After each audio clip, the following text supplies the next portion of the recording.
didn't speak to before. Sonia, are you still technically challenged, or are you able to do the roll call? Yeah, I'm just, yeah. Ready? Yes, please. Roll call, please. Gina Argento. Baden Bakuaski. Lisa Bamonte. Here. Gina Barrows. Here. Eric Rosaitis. Here. Iris Cabrera. Here. Phil Caponegro. Frank Carbone. Stephen Chesler. Here. Michael Cicinchella, whatever. Michael. Teresa. Sisicar, I can't pronounce her. Stephanie Cuevas. Marlon Daly. Giovanni Diamato. Here. Erin Drinkwater. Arthur Dibanowski. Lloyd Peng. Julia Manda Foster. Crystal Garcia. Joe Goldstein. Joe Gross. David Helmick. Sabrina Help. Katie Denny Horowitz. Here. Tony Iglesias here. Moses Ending. Robert Jeffrey. Here. Bert. Bonsina Kaminsky. Bonsina. Corey Canton. Paul Kitterborn. William Clagsball. Here. Yolando. Marie Lee Ainzan. Here. Okay. Yolo. Trina McKeever. Here. Adam Myers. Here. Santi Michelli. Here. Toby Moxowitz. Rabbi David Niederman. Karen Nieves. Mary Adamarick. I'm here. Janice Peterson. Bella Sables. Isaac Sofer. Delty. Here. William Vega. William. Can't hear you, William. Okay, he waved. Maria Viera. Simon Weiser.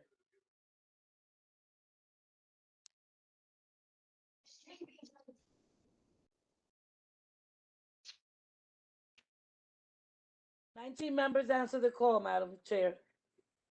Thank you so much, Sonia. You're First welcome. item on the agenda for the public hearing session is presentation from CarShare. CarShare provides an on-demand, short-term access to share fleet of vehicles. Stevie Feig. Is Stevie Hi, here? how are you? I'm here. I'm good. I'm good. How are you? I'm just going to share my screen. I'm here with my CarShare partners. We have Eric Rago from Getarounds and Tori Fishman from Zipcar. Oh, sorry, Adrian from Getarounds. Am I able to? Okay, yes, thank you. Great.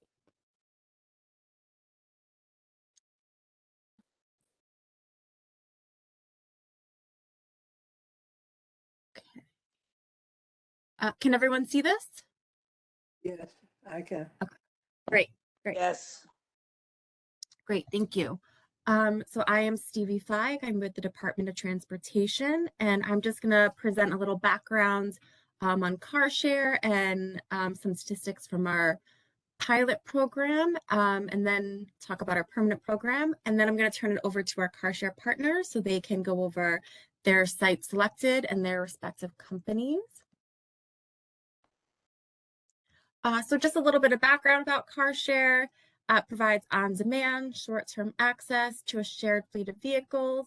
It's typically through a membership, and you can rent the car by the hour or for the full day. So DOT launched a CarShare parking pilot program in June of 2018 with Zipcar and Enterprise. We had 230 on-street spaces and 55 municipal parking facility spaces. Within Community Board 1, we had 42 on-street spaces and 20 spaces in municipal parking facilities. As a whole, the 2-year pilot averaged 24 trips per space per month with an average of 17 households per available vehicle per month. For the borough of Brooklyn, it was a little bit less of 21 trips per month per space with 17 different households per available vehicle per month. The pilot saw greenhouse gas emissions and vehicles mile traveled decline 7% and 6% respectively. Throughout the pilot, we worked with University of California at Berkeley to do a pilot evaluation. They provided 3 detailed customer surveys, one before, one during, and one after. And through these surveys, they concluded for every 1 car share vehicle, 4 personal vehicles were either not purchased or were sold. And so for your community board, we have 38 sites. 19 of these are renewal sites from the pilot program. And then we have 19 new sites between GetAround and Zipcar. Like you guys already know, each site is 2 parking spaces, and they're both located on the same space at the corner with regulatory signage, like the picture on the bottom left. And with that, I will turn it over to Adrienne from GetAround. Hi all, thank you for having us today. My name's Adrienne and I'm with GetAround Car Share. I get to work with cities and governments across the country. Stevie, just want to make sure you can hear me, okay? Yes, okay, perfect. So a little bit about GetAround. GetAround is a round trip car sharing company. We provide affordable and accessible cars to people who need them. We were founded in 2009, really with the idea of doing something with all of our cars that sit around 95% of the day parked. So now we're actually in over 1,000 cities across the globe, including over 350 in the United States, and we've seen about 6 million trips taken since we started.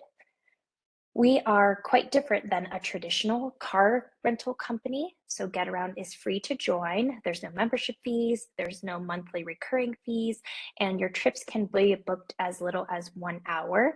So you're really only paying for the car for what you need it. That's perfect for grocery trips, going to the doctor, going to a meeting or somewhere you can't reach in transit. So how do you use GetAround? You upload your driver's license to our website or our mobile app on your phone, and you're ready to drive in just a few minutes. You don't have to wait for a membership card to come to you in the mail. We also install a device into our vehicles. It's called the GetAround Connect, and that allows you to lock and unlock the vehicle remotely, which means you don't have to meet anyone in person. You don't have to wait in line to get your keys. You don't have to carry an access card. And of course, trips come with insurance and customer support. We have 3 major objectives at GetAround. I'll go over these quickly. First, to be an equitable mobility option, we want car share to be available to everyone. We also want to reduce congestion and traffic on our roadways and be friendly to the environment. Really what that means is we want to complement other modes of transportation and just be part of the ecosystem in New York. So in the first line, equitable mobility, when we look at GetAround users, we see we have a large portion of people of color, people that are lower income, and people who do not own their homes, they're renters. When we look at our users, we see that we do indeed sell cars or donate them after people get access to car share. And if they do have a car at home, they use it way less after getting access to car share. And not only do we see people sharing their car, but we also see people sharing a ride. So environmentally friendly, we see people that put multiple people in their vehicles, so over 2 people or more in a car. We also see a lot of people that use GetAround don't have a car at all in their home. So this is perfect for someone who needs a car on occasion in their neighborhood. So what does that mean for you in this district? See if you'll go ahead to the next slide. When we look at locations where we put car share vehicles, we consider lots of different things. First, the DOT set out criteria for us as car share companies and where we needed to put the vehicles. But we also want to look at locations near other modes of transportation. So think bike share, subway, ferry, making it really convenient and accessible to get from one mode of transportation to the next. We also want the car share spaces to be in very visible locations. We know that about 30% of people find out about car sharing just by seeing the signs on the street. So it's important that they're in visible locations, which also helps with safety if they're at well-lit, well-traveled intersection. So through the DOT car share program, we have applied for locations across all 5 boroughs. And in your community district, we have requested 14 locations, which are on the map in front of you. As you can see, we went with a distributed approach, if you will. We tried to make sure that car share was available across this community district, and that's because we know over 70% of the district doesn't have a car at home. So when I was talking about our users, we know we're a good fit for this district. And of course, we want to be an affordable option for people when they use car share along with other modes of transportation, and really be an equitable option for people when they need it. It's close by and they can access it quickly. So in consultation with DOT, we have created an equity and outreach plan to make sure that it is indeed available for everyone. And so what we've done is create discounts for different types of users. If you just want to try car sharing for the first time, we'll provide you a discount for that. We also want to partner with community organizations to provide discounts on car sharing. So think about a food pantry that has volunteer drivers. They might need to deliver food, or a Little League that needs to transport equipment, or a senior center that takes people to activities. So we'd love to work with your community district on identifying those community organizations. And for underserved residents, providing discounts that are more than one time, so recurring discounts for people who live at NYCHA residence or who are on low-income assistance. So that way we make sure not only is car share in your neighborhood, but is available and accessible to everyone who needs it. We, of course, will also share materials with community organizations, your community district, and with DOT. We're going to collect regular feedback and give that to the DOT so we can understand what spaces and locations are working, what might we need to change in the future. And so we can really collaborate together on just educating people about car share, but also understanding how they're using it.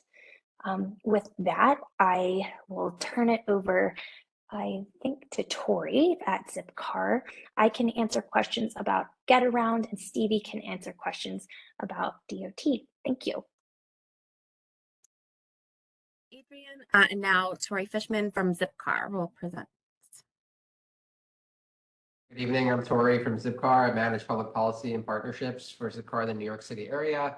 I'm a native Brooklynite coming to you live from CB2, unfortunately just south of CB1, but I really appreciate everyone here taking the time to listen to our presentation tonight, to hear about Zipcar's participation in the pilot program and our expansion moving forward. So thank you to DOT and to CB1 for arranging this meeting, and looking forward to answering any questions that you might have.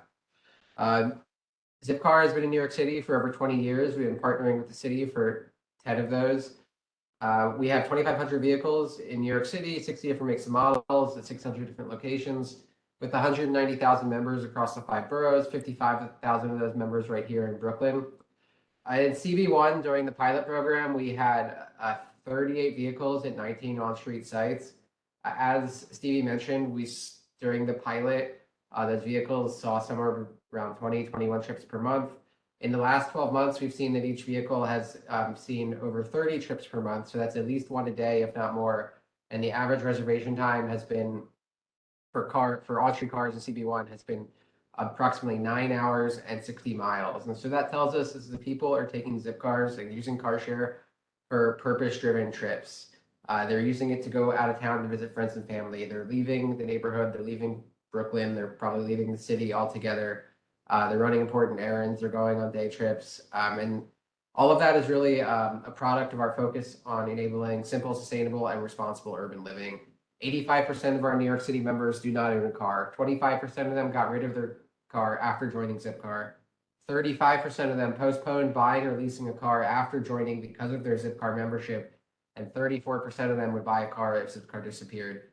So if you look at 34% of members buying a car if Zipcar left, and 55,000 members in Brooklyn, 190,000 members across New York City, that's a lot of personally owned vehicles that we're keeping off of both Brooklyn and New York City streets generally. Moreover, our members tend to live multimodal lifestyles. They walk more, they bike more, they ride public transit more. 70% of our members report riding public transit at least 5 times a week. And during the pandemic, when we saw lots of our neighbors buying cars, contributing to some of the parking woes that we now experience, less than 5% of our members bought a car. They committed to the car light or car free lifestyle, and 95% of them maintained their public transit usage during the pandemic, as opposed to only 50% of non-Zipcar members across the city. Thank you. So for those of you unfamiliar with Zipcar or have never used it, we offer an easy, convenient, and affordable transportation option. You can go to you can download our app or go to our website, sign up instantly. You can book a car 24 hours a day. You can book it for an hour. You can book it for a day. Nationally, we find that our members save $784 a month compared to car ownership. In New York City, where everything is more expensive, we know that number is much higher. Every reservation includes gas, dedicated parking spot, insurance options, maintenance, roadside assistance in the unlikely event you need it. And, number of miles are included every day. The Zipcar and CarShare generally enables all New Yorkers to have access to a car without the costs and hassles of actually owning one. And we're excited about participating in this expansion and providing a convenient and affordable mobility alternative to every corner of New York City. And by using CarShare, by using Zipcar, members and New Yorkers get to have a more positive impact on the environment. By using CarShare, it results in fewer emissions, less driving, more carpooling, and all of that taken together results in cleaner air in our community, reduced congestion, and most importantly, in the context of this program, is more space. We have independent research that shows that every Zipcar put on city streets takes up to 13 personally owned vehicles off the street and allows for bigger and better uses of curb space and helps reduce traffic congestion across the region. So in CB1, we are hoping to renew our 19 sites from the pilot that were incredibly successful and help contribute to the fact that DOT is now making this a permanent program. And we're looking to add 4 sites, 2 in Williamsburg and 2 in Greenpoint. When you ask why these sites, how we selected them, generally speaking, the broad approach is that we're looking for locations that help us provide access that we're otherwise unable to serve. DOT had a list of stringent siting criteria, including proximity restrictions to various locales, whether it's a parking garage or a house of worship or a school. And we cross-reference that with our demand data. Every time somebody visits our website or opens our app and looks to book a car, but more importantly, when they look to book a car and can't book a car because there are none available near them or the ones near them are booked up, all of those data points are tracked and we're able to see like a sort of heat map across the city of unmet demand. And so we're obviously targeting areas where there are unmet demand, places where car share is needed so that people can continue to live car-free and car-light lifestyles. Cross-reference with the siting criteria, it gives us where car share vehicles are in most demand, and specifically where we are otherwise unable to place vehicles because we can't find a garage that will host car share or there just aren't no garages available. And so that's generally the approach that we've taken when selecting these on-street sites. As part of our participation in the DOT expansion, we have an equity and outreach program that's focused on equitable and affordable access throughout the pilot. And moving forward, we will continue to have our NYCHA program, which gives first year free and driving credits and heavily discounted membership thereafter and discounted hourly rates on all cars at NYCHA locations. We also work with NYCHA to provide dedicated marketing materials in at least 4 different languages to make sure that all NYCHA residents are aware of the amenity and that they're able to take advantage of it. As part of this expansion, we're excited to be launching a SNAP program, which will provide discounted membership to all SNAP recipients in New York. That's 1.7 million New Yorkers across 1 million households in the city. Zipcar has a disproportionately positive impact on lower income households. 71% of our lower income household members say that Zipcar has helped improve their quality of life. So we're really excited to help contribute to that across the city and to help spread our equity program and allow people to have access to a vehicle. We'll also be staging a number of our vehicles at equity sites, and we'll be launching zone-specific programs and local community partnerships, including open streets, pedestrian plazas, community events. If anybody on this call or anybody in the CB has ideas on local organizations that we can partner with for any of those events, whether it's sponsoring an open street or being involved in some sort of community event, I would encourage you to reach out to me after this call. I'll post my email address in the chat box. But we just want to make sure that we're part of the communities and we're working with our members in these communities to make sure that Zipcar can access every corner of the city. We'll also be working with DOT to promote on-street safety and pedestrian safety initiatives and their workforce development program. And lastly, because I know I've been saying a lot here, we'll be doing support and outreach to promote awareness of the program. Some of that is self-explanatory, but it will include launch events, PR campaigns, locally relevant supplements to our national marketing strategy, social media, flyers like we do with NYCHA. We hope to work with local community partners to help spread the word. And these are just many tactics used to supplement our existing outreach programs. And the goal is broadly to drive awareness and engagement to make sure that everyone has equitable access to a vehicle across the city if they need it. So thank you for your time. I really appreciate it and look forward to answering any questions that you might have.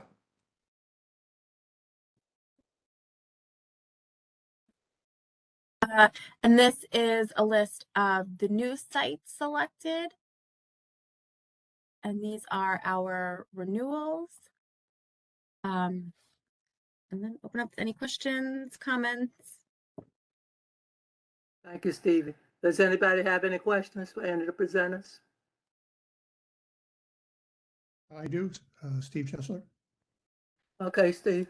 Thank you. Yeah, thanks for the presentation. Sounds like a good initiative. Question for both Get Around and Zip in terms of what type of cars they would make available in terms of are they internal combustion engine or are they electric vehicle, hybrid? What type of cars are they? Yes, hello, this is Adrian from Get Around. So generally speaking, you can think of small four-door sedans a la Honda Civics, Toyota Corolla.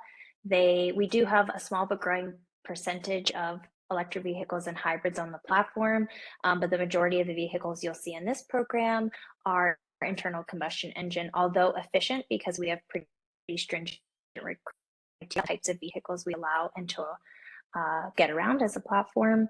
I can let Stevie speak more about electrification and broadly across the city. Hi, this is Tori from Zipcar. Thanks for the question. So 80% of our fleet across the city are sedans, about 20% are SUVs. In the on-street program, we'll have both ICE engines and also hybrids. Of course, we can't put full EVs on the street because the on-street charging infrastructure doesn't exist yet.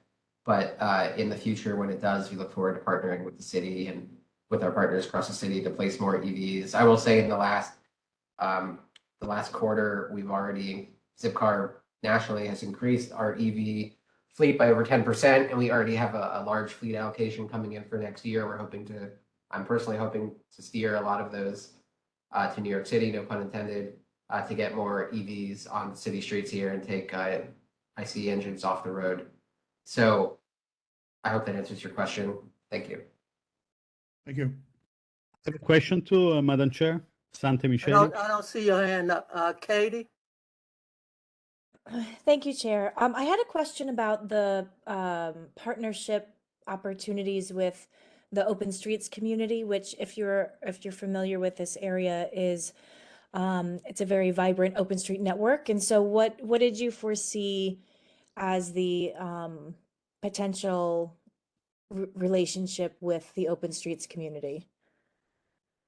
So, Open Streets is part of DOT, so we work really closely, all things taking curbside space. We work really closely with those units. And before we came to the board, we cross-referenced sites selected by the car share companies with our Open Streets team for applications that have been processed and applications that are in review. So there should not be any conflicts with Open Streets. And as both programs continue to grow, we'll just keep the conversation going and hopefully avoid any potential conflicts for space. Got it. Thank you. Charlie? Sure. One question probably was already done by Steve Chesler. Of course, I love to see more electric car. I wish this was going, to become exclusively an electric car base company for the future. Also, as a longtime member of Zipcar since its inception, I have to say that the issue of affordability, I know it was commented tonight about being affordable, but also there's been some major changes. You mentioned about people buying car during the pandemic, and I use Zipcar consistently. But what I noticed when there was a larger demand, the price have been going up tremendously between taxes and insurance. Definitely, there's a lot of people, they don't fit in that income bracket to even be possible. So I'm fortunate enough that I've been able to afford it, but I believe it is not that affordable in that sense. So I wish you in the future could really start thinking about what it means to be really affordable. Certainly is more affordable than a Uber. Than myself, I had to go over the Williamsburg Bridge, and it cost me $87 in a time to go on a taxi, practically, which seems completely unaffordable to at least to a lot of people that I know. But that's my comment, and I'd love to know what is your definition of affordability, and how are the pattern of demand and price changes at that time are considered.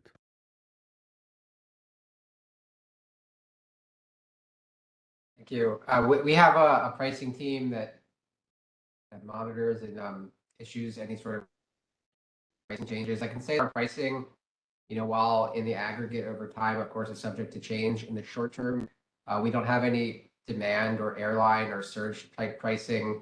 If you book a car for 7 p.m. tonight at this moment, it's the same price as if you booked the car 2 months ago for 7 p.m. tonight. So there is a lot of consistency and reliability in our pricing.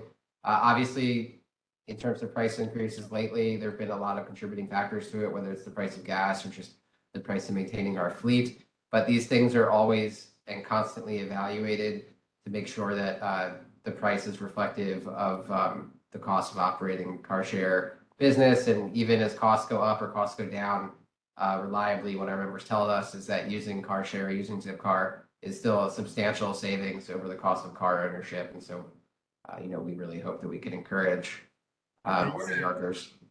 And to be a little bit specific, for example, on my own experience, a rental rate of $5-6 an hour seems to be affordable. But when there were those fluctuation and price can go up to over $25 an hour, and you'll know more because I don't know exactly right now. And with the taxes and all the other costs, renting a car, and normally price, especially in our neighbor, has been going up to those rates. And so that's concerning. What is our definition of affordability?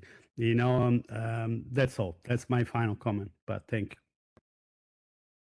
So I just want to say, I think that's a really good point, and talking point, and that's something that we can take back to the department and kind of talk through, and potentially talk to the car share companies for in the future. But I want to thank you for pointing that out, on what affordability really means to people.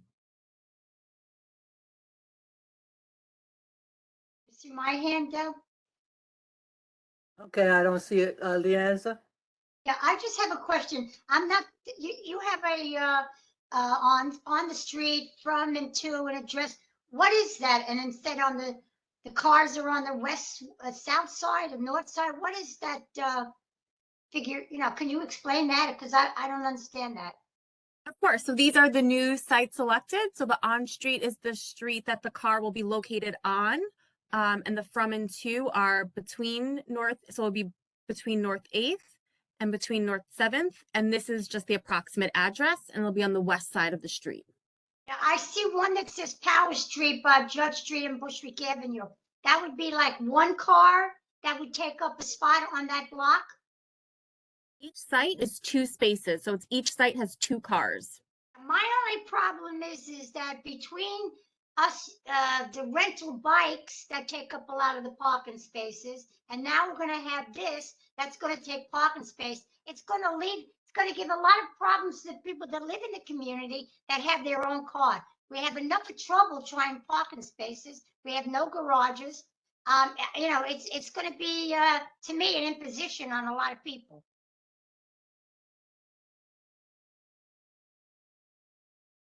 That's what my All right. question is. Were you speaking, Stevie? No, just Eric? that. Eric Bazadas? Thank you, Madam Chair.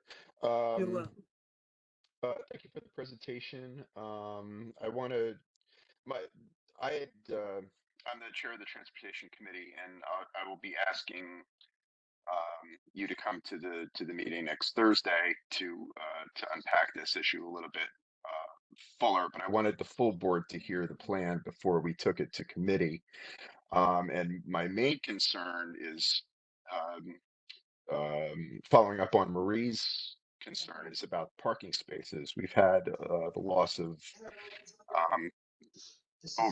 I forget what the number is now, but it's in the hundreds of spaces that have been lost to either bike share or restaurant sheds and other things that have happened in the community. There's a lot of anxiety about it for the existing car owners. And so, although I'm glad to hear that we're not getting as many new locations as I originally thought from the draft that went around back in the summer, we're still looking at, let me understand, just make sure I understand. So it's 19 spaces from Get Around, and then additional spaces from Get Around, and then an additional 4 spaces for Zipcar. So that's a total of 23 new locations, meaning No, so 46 parking spots lost. No, so it's a total of 19 new spaces. 15 from Get Around and 4 from Zipcar, for a total of 19 new spaces. Okay. So it's a loss of 38 spaces, which is not as bad as I had originally thought it was. But and we can unpack this at committee. I don't want to take up a lot of time with this right now, but what I will say to the board members that are on this call right now is to I'll ask you to submit this presentation to the board and have it forwarded tonight or tomorrow, so that the board members can look at these locations and get back to the board office or to the Transportation Committee, so that when we speak to you next week, we can drill down and say which of these new locations might be a hardship. As Marie pointed out, Powers could be an issue, and I'm sure there's other spots that could be an issue. Just to, and I, for the record, I want to say that I support car share. I think it is a good program. I think it does reduce the need for people to own cars in the city if they can share a car, and I'm glad to see it. I want to echo also Sante's concerns about affordability, what affordability means for our neighborhood, and we can talk about that as well. So again, I just want to emphasize to the board members on the call to please look at this list when it gets distributed. Please let the committee know your concerns with these locations and join the meeting next week. But I do thank you for your presentation. I do overall support car share. But obviously there are details that we need to be concerned with, and I look forward to speaking with you next Thursday. Thank you. And I believe Adrian had mentioned this. We will be collecting monthly data on these sites, so we're going to understand the usage at a pretty granular level, and that's going to really determine what sites stay and what sites are relocated. So we're going to understand the usage. We're not just going to put these on the street and leave them. If sites are not being used, they'll be removed. Of course, we do need several months of data to understand the usage, but we are not just going to leave these sites on the street. they're not being used. That's good, but I just want to use the example of City Bike where, you know, they had looked at underutilized spots, versus sites that needed to be, that could use, a bike share, rack. And, you know, we're still, I mean, the pandemic aside, you know, we can put that caveat in there, but, it's the same situation where, um, because it's a private company that's been a little bit of foot dragging on relocating underutilized sites for sites in need of bike share. And I realize you're a different entity altogether, but I hope that, you know, once we have these evaluations on the usage, that we can really go back and say this is working, this is not working, and we can have that conversation again next year once we know what's happening. But thank you again. Okay. Thank you, Stevie, for this presentation. I have a question. You have dedicated spots for the Zip cars. What happens if a driver bring the car back and there's another vehicle parked in the spot? What's the driver supposed to do? The driver should call the respective car share company, and that car share company will either direct them to park in the nearest legal parking spot, or if there is a lot or private garage close that the respective car share company has a relationship with, they may direct the driver to park there. And the driver should also file a 311 complaint. All illegally parked cars or block spaces, I get those reports. And so sites that have repeated block spaces, we will ask the Department of Transportation will escalate it to our liaison at NYPD. Thank you. Adam Myers.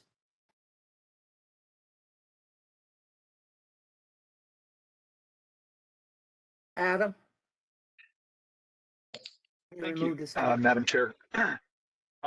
I was interested in the data that you guys shared about the relationship between a rideshare space added and the number of privately owned cars that apparently went off the street with access to those cars. And I guess I'm not sure what my precise question is, but is the idea really that adding these 38 or so spots are going to take some multiple of that of other cars off the streets? Because if so, that seems like it goes a long way towards solving the parking problems that we all face. But maybe that's not the right reading of the data. And so any comment that you guys have on that?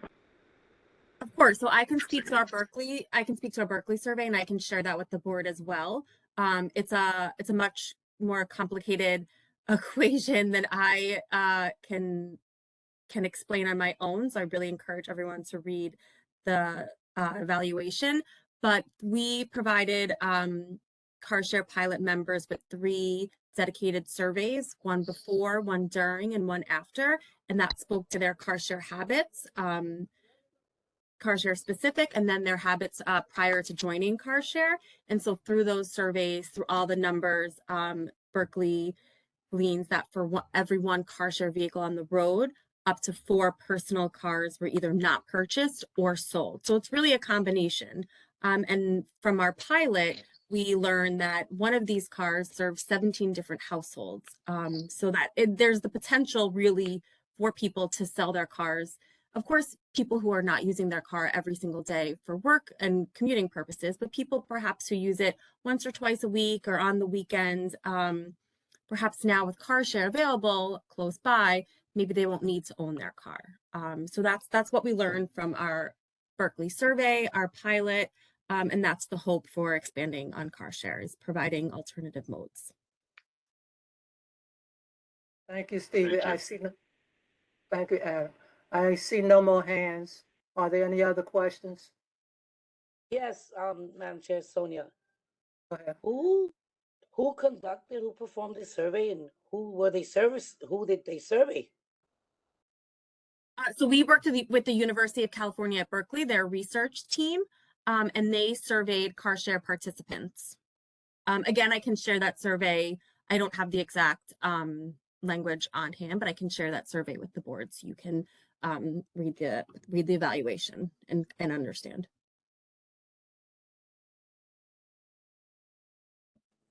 Thank you, Sonia. Are there any other questions? Yes, please, Madam Chair. Yeah, on behalf of, there's an attendee who attempted to raise their hand and it's not appearing. So Erica's Matichak's asking about the responsibility for maintenance and safety regard to the vehicles.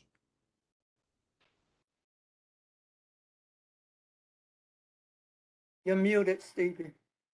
I can let the car share companies answer on respective safety and maintenance.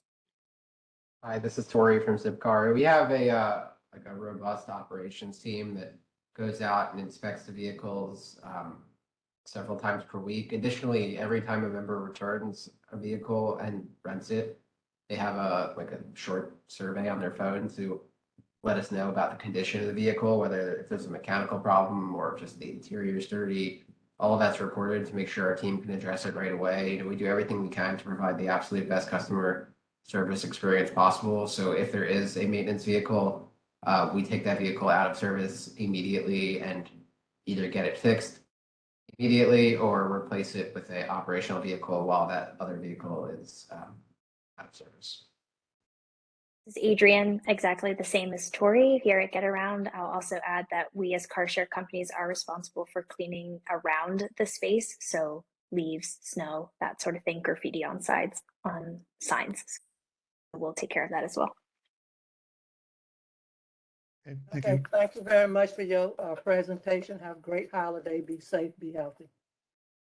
Next item on the agenda is Domino's Refinery, 292 Kent Avenue. David Lambino. Thank you, Madam Chair. Thanks everyone for your attention tonight. If somebody could, there's another participant, our architect, Dominic Krzyzewski. If you could allow him to share a screen, that would be amazing. Tonight we're here concerning the refinery at the Domino site. We are in the process, as I'm sure many of you have seen, of constructing and rehabbing and constructing that building for commercial occupancy. We started a number of years ago. That was permitted by this community board in December of 2013, and then we twice came before this board for to approve the landmarks, the landmarked refinery building designs, and we were twice approved here. Tonight we're here simply to amend that permit. As you've seen, we've been building it out for a couple of years. We're beginning to market the building for office tenants. As part of that, it's clear that the building needs some modest signage along Kent Avenue. So we are here tonight for you to review the plans for signage along Kent on the refinery building as a precursor to going in front of LPC probably early next year. So I'd like to introduce Dominic Krzyzewski, who is our architect, who can walk you through plans. We're of course here to answer any questions, big and small, about this project. Dominic? Good evening, Madam Chair and members of the board. It gives me great pleasure to talk to you about this addition to the building that we've been working on. We're the designers that the developer Two Trees they've asked us to work on the lobby entrance sequences and tenant spaces within this building. We're based in New York City and have been in business for 20 years and worked on various buildings and interiors in New York City, many of them with landmark components. So in putting this design together, we've tried to be as thoughtful about not just the building, but this additional marquee with regards to the streetscape. So an overall elevation of the building. I'm sure everybody's quite familiar with this profile now, as the structure has been up for some time. And what we're discussing here at the bottom of the drawing, you can see the note that says proposed marquee. So this is the element that we're going to be talking about today. So the marquee, we feel, is sensitively scaled for the size of the building, which, as you all know, is at least a block and a half long. And the marquee, we have some close-up images. It spans these three existing arches because the entrance to the building is actually through those three existing arches. So zooming in with more detail, in elevation, you see the length of the canopy, a concept about signage to give a wayfinding point for visitors to the building, and you can see the scale of these existing arches. So actually people can enter through any one of these 5 arches. The 3 larger ones are more prominent and the other 2 are less prominent. And the canopy is 12'8" above the sidewalk, so plenty of headroom clearance. And we also have developed detailing in order to manage rainwater and all those other aspects. So now looking at the same drawing in color as a 3D rendering, the brickwork is of this building is very notable. The corbelling is all part of the brick language of this building, and we felt that the canopy should have a very low profile, but could have a materiality that responds to buildings, industrial buildings of the time, where steel was used to tie brick structures together, and indeed it was also used to protect the brick corners of arches. And and we have some photographs later on in the presentation that show where like black steel is referenced also in this building. So now looking along Kent Avenue, you start to see the scale of the piece. There's going to be integrated lighting into it, but the design is really a flat sheet of steel with these ribs that hold it up and connect it back to the building. And just but the actual canopy is held away from the brick by a few inches in order to kind of let the brick breathe behind. And there's also a lighting element there that uplights and downlights the brick. So the canopy is kind of disjointed away from the brick in that way. And there's also a proposal to change the flooring underneath that canopy. So here in plan, you can see this is the outline of the canopy. So it's 7 feet deep, 60 feet long, and then the canopy is held away from the brick by these fins by 12 inches. So that's that breathing space that I was talking about. This arrow here just denotes the pitch and the pitch back for rainwater. So now sort of going down one more level, seeing the sidewalk, the idea is that we would have a granite cobblestone, granite tiles that would delineate the entrance. To the left and the right would be the standard city sidewalk.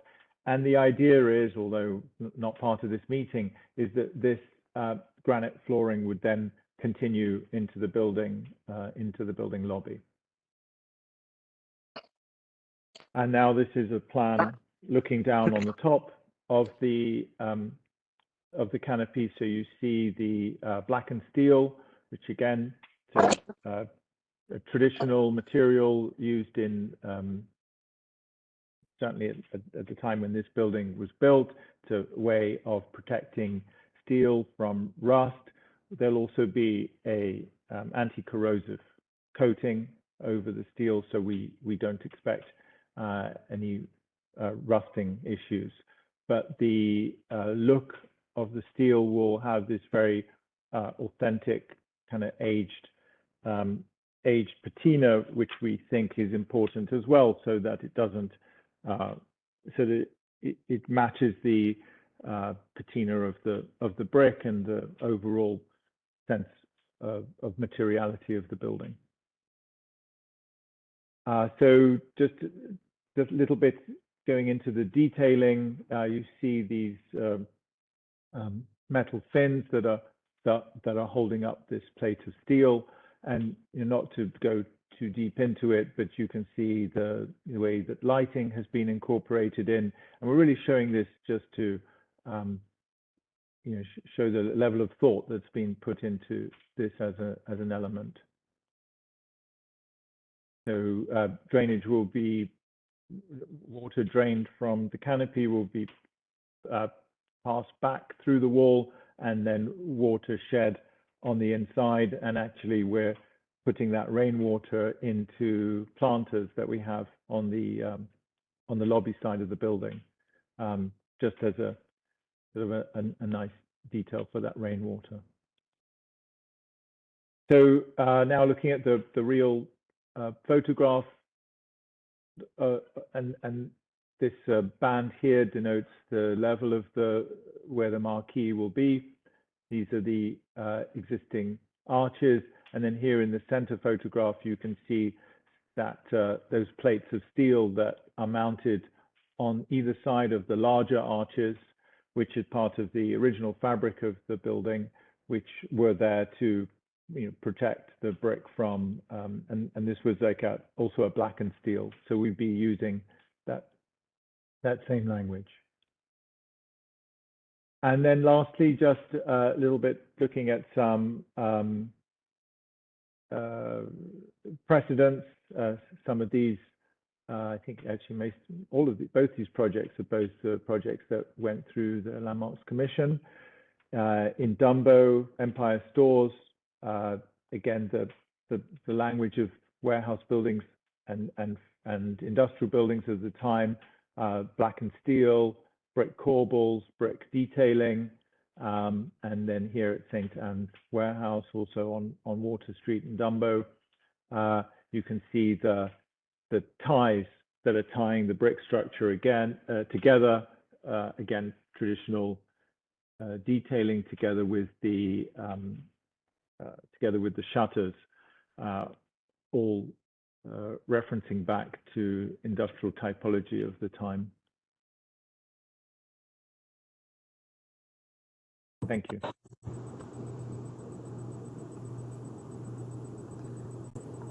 Happy to take questions. Thank you. Are there any questions? Trina, I have a question. Thanks for the design, and it's a really elegant design. And first question is, was there an original canopy in the design that went through Landmarks before? And then can you explain exactly how the canopy attaches to the brick?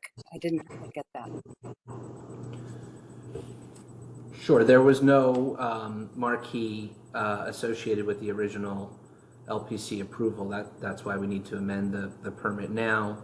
As we have starting to finish the building, it'll be done in less than a year.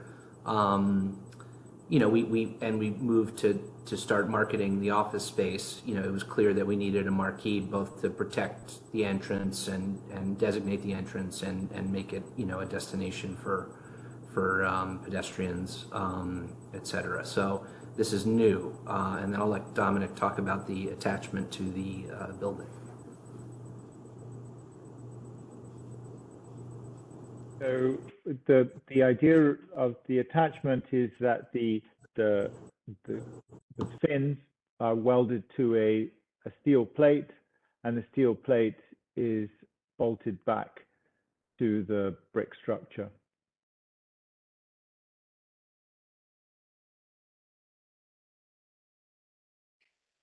Okay, and will you be bringing this to the committee, won't you? So we can look at it more closely. Yes. That's Katrina, are there any other questions? I see no hands. Are there any other questions? Okay, thank you so much for your presentation. Have a great holiday. Great. Thank you, Thank you Madam very Chair. much. Thank you for the opportunity. You're welcome. Next item on the agenda, item number 3, the applicant withdrew. Is there any speakers on liquor license? Yes, Alicia Lind, Michael, you am I? unmuted. You just broke it right before my. That's what happened. Alicia, Is that us? you're unmuted. Can you hear me? Yes. Hi. Did not realize it was time for me to speak. Apologies. You got 2 minutes. Okay, sorry. Good evening to everyone on the community board and to our friends and neighbors. Thank you for being here this evening, and I hope this finds you all doing well. Earlier today, I walked by our neighbor at 639 Lorimer Street, 42 Jackson Street, and noticed that a notice of a meeting for tonight for this liquor application was posted on the building today for the meeting scheduled tonight. Both my family and the employees and owners of the City Kids Preschool and Learning Center that is the neighboring building were surprised at the lack of notice, so I hope they were able to make it here tonight, as they've expressed concerns to me about the children being so close to a drinking establishment, especially since there are more than 6 bars and restaurants in the immediate area, with another one slated for 642 Lorimer directly across the street. We're overserved with options as it is. We're overrun by rats and the mess that comes along with them. I am a neighbor of this building, and I have sadly personally sustained 6+ years of stop and start and sometimes illegal construction violations and thousands of dollars of damage to our property as a result of the carelessness and recklessness of the building owners. The building at 639 Lorimer Street is not legally even allowed to be leased. According to the DOB website, it doesn't have a certificate of occupancy, and we know it doesn't have its own sewer hookup, potentially causing problems for the tenants at 639 Lorimer, and certainly to my family at 637 Lorimer Street. We worry every day that this illegal sewage line could cause health problems for our children and our animals. Thus, we feel the need to put it on the record with both the DEP and the DOB that the owners of 639 Lorimer Street, 42 Jackson Street, have known about this for years and have knowingly done nothing about it. I have recently, as a result, sent a letter to both the Department of Buildings and the Department of Environmental Protection detailing the violations and illegal construction at both of these properties, and would be happy to send you a copy. Of course, you can look at the DOB website and you can see for yourself that the landlord of these 2 buildings seems to feel that he has no need to follow regulations nor respond to violations. As you can imagine, this combination of neglect and lawless landlord mixed with an unknown LLC that's applying for this license is a poor recipe for our community. I hope this isn't the type of business we encourage in this area, and I hope that you all can help us protect my family and the neighbors who are affected by this application. Thank you. You're welcome. The next speaker is Adam Lind.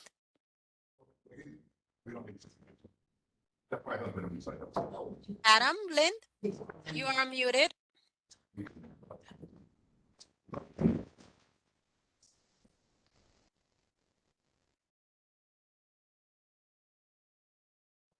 Hey, everybody.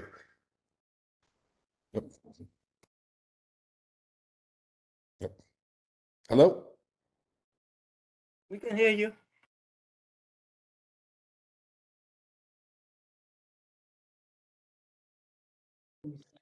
Hello? We can hear you, Adam. All right, thank you. Listen, and I don't want to waste anybody's time. My wife is just really eloquent in what we're talking about. And again, we just really encourage everybody to look at the DOB. Unfortunately, this owner has a long history, and would be very concerning to everybody around for him for anybody involved with him to have a license. And really appreciate you guys allowing us to speak. That is it for the liquor licenses. Thank you. That concludes our public hearing session. We're going to our board session. Can we have a moment of silence, please?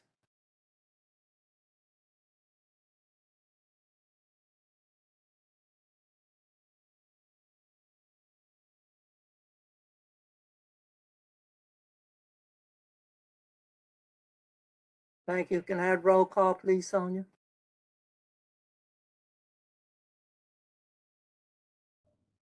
Gina Argento.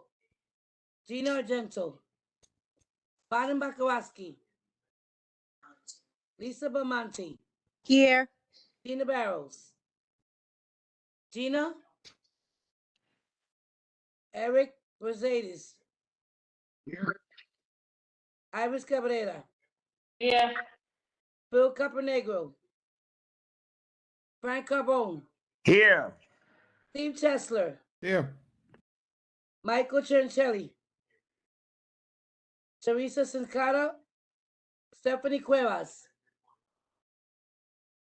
Ron Daly. Here. Here. Yes. Giovanni D'Amato. Here. Evan Drinkwater. Arthur Dibernowski. Lloyd Feng. Julia Amanda Foster. Crystal Garcia. Joe Goldstein. Joe Gross. David Helmick. Here. Sabrina Help. Katie Denny Horowitz. Here. Tony Iglesias here. Moses Inding.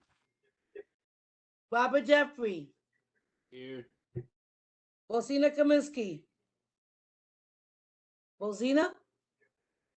Corey Canton. Here. Paul Kilterborn. William Clarksbow. Here. Yolando. Marie Lee Angza. Marie. Here. Yolo. Trina McKeever. Here. Adam Myers. Here. Sante Michelli. Here. Toby Markowitz. Toby. Here. Thank you. Rabbi David Needleman. Karen Nieves. Mary Domerick. I'm here. Janice Pearson. Bella Sables. I see you. I can't hear you. Yes, thank you, waving. Isaac Sofa. Here. Thank you. Delty. Here. Thank you. William Vega. William Vega. Okay, can talk. Maria Viera. Simon Weiser. Here. You hear me? Simon? Yeah, thank you. And Gina Barrows is here. Gina Barrows is here. Thank you, Gina. Let me get this. Can you confirm that you got Frank Carbone? I got you. Thank you. William Vega was waving. I got William. You can't speak in Bella.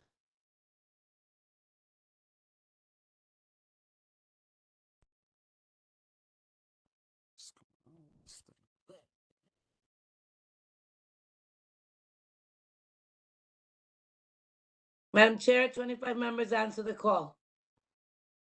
Thank you, Sonia. Can I have an approval of the agenda, please?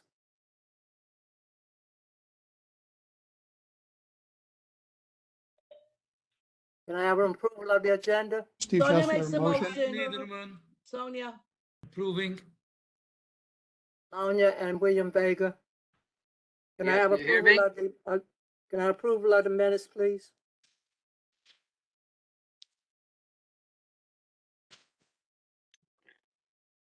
Can I have approval of the minutes, please? David Niederman. William Vega seconds. Rabbi Needleman and Dave and William William Vega. Vega. Thank you. Thank you. Sorry, Madam Chair. I didn't get the rabbis. So it makes it Rabbi, 26. Rabbi and Vega Niederman. second. Yeah, I didn't get him on the roll call. Oh, okay. I was there and I said yes. I didn't hear you. I'm Sorry. sorry. Okay, thank you. Next item on the agenda is the public session. Can I have the public speakers, please, Joanna? Anika Batson.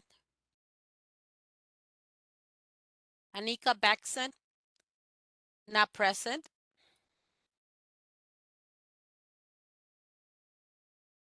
Marlene Gonzalez.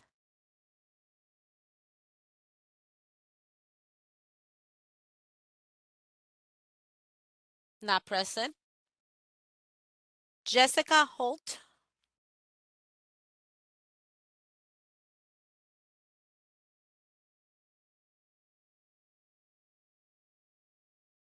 Not present.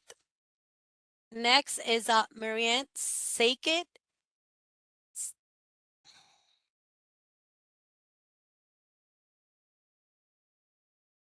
Not present. Esther Osafo.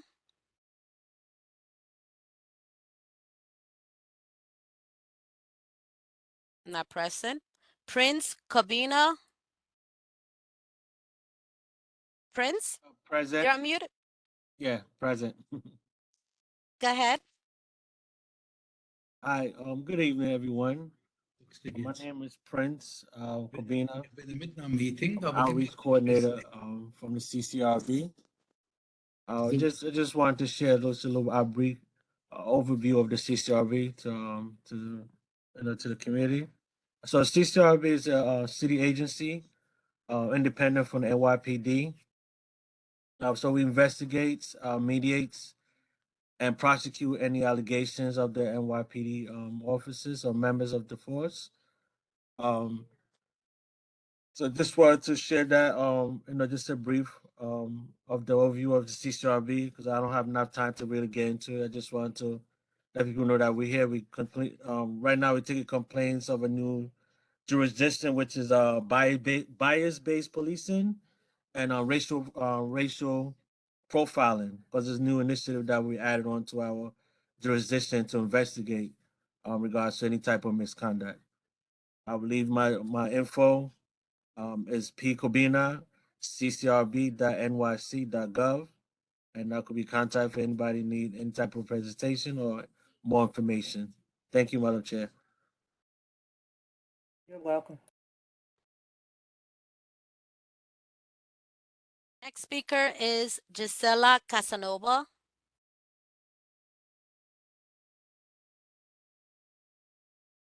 Not present. Last speaker is Lauren Camito. Lauren, you're unmuted. Thank you. Hello.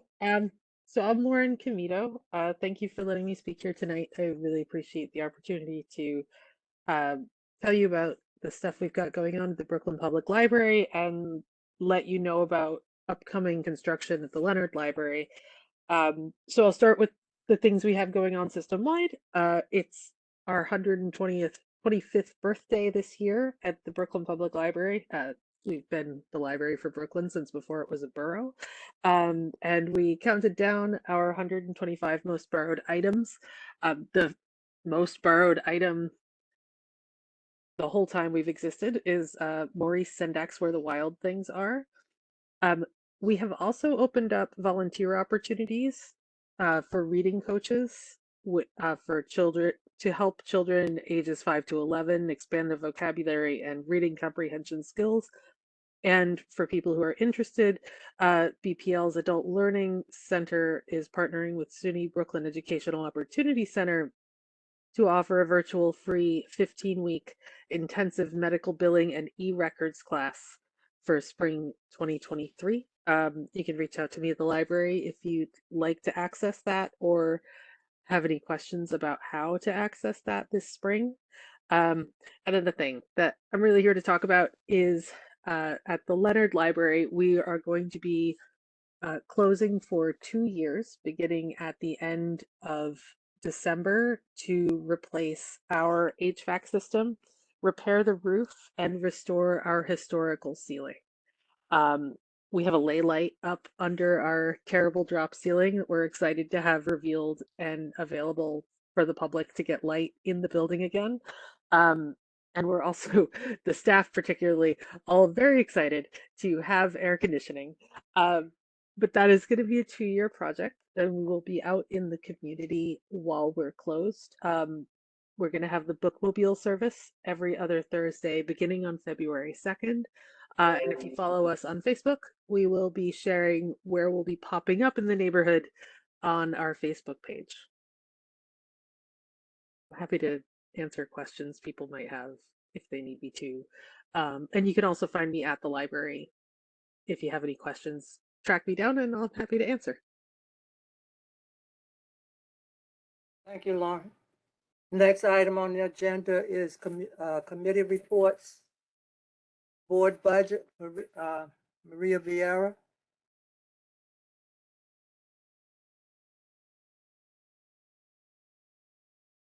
SLA. SLA.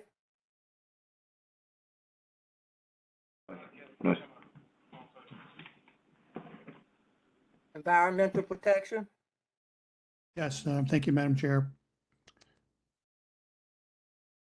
We have 3 significant items that the committee met and addressed on November 29th.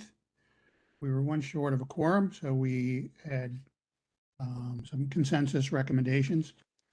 The first item is a brownfield cleanup program at 470 Kent Avenue. It's a 3.6 acre site bordered by Schaefer Landing, Kent Avenue, Division Avenue, and Wallabout Channel.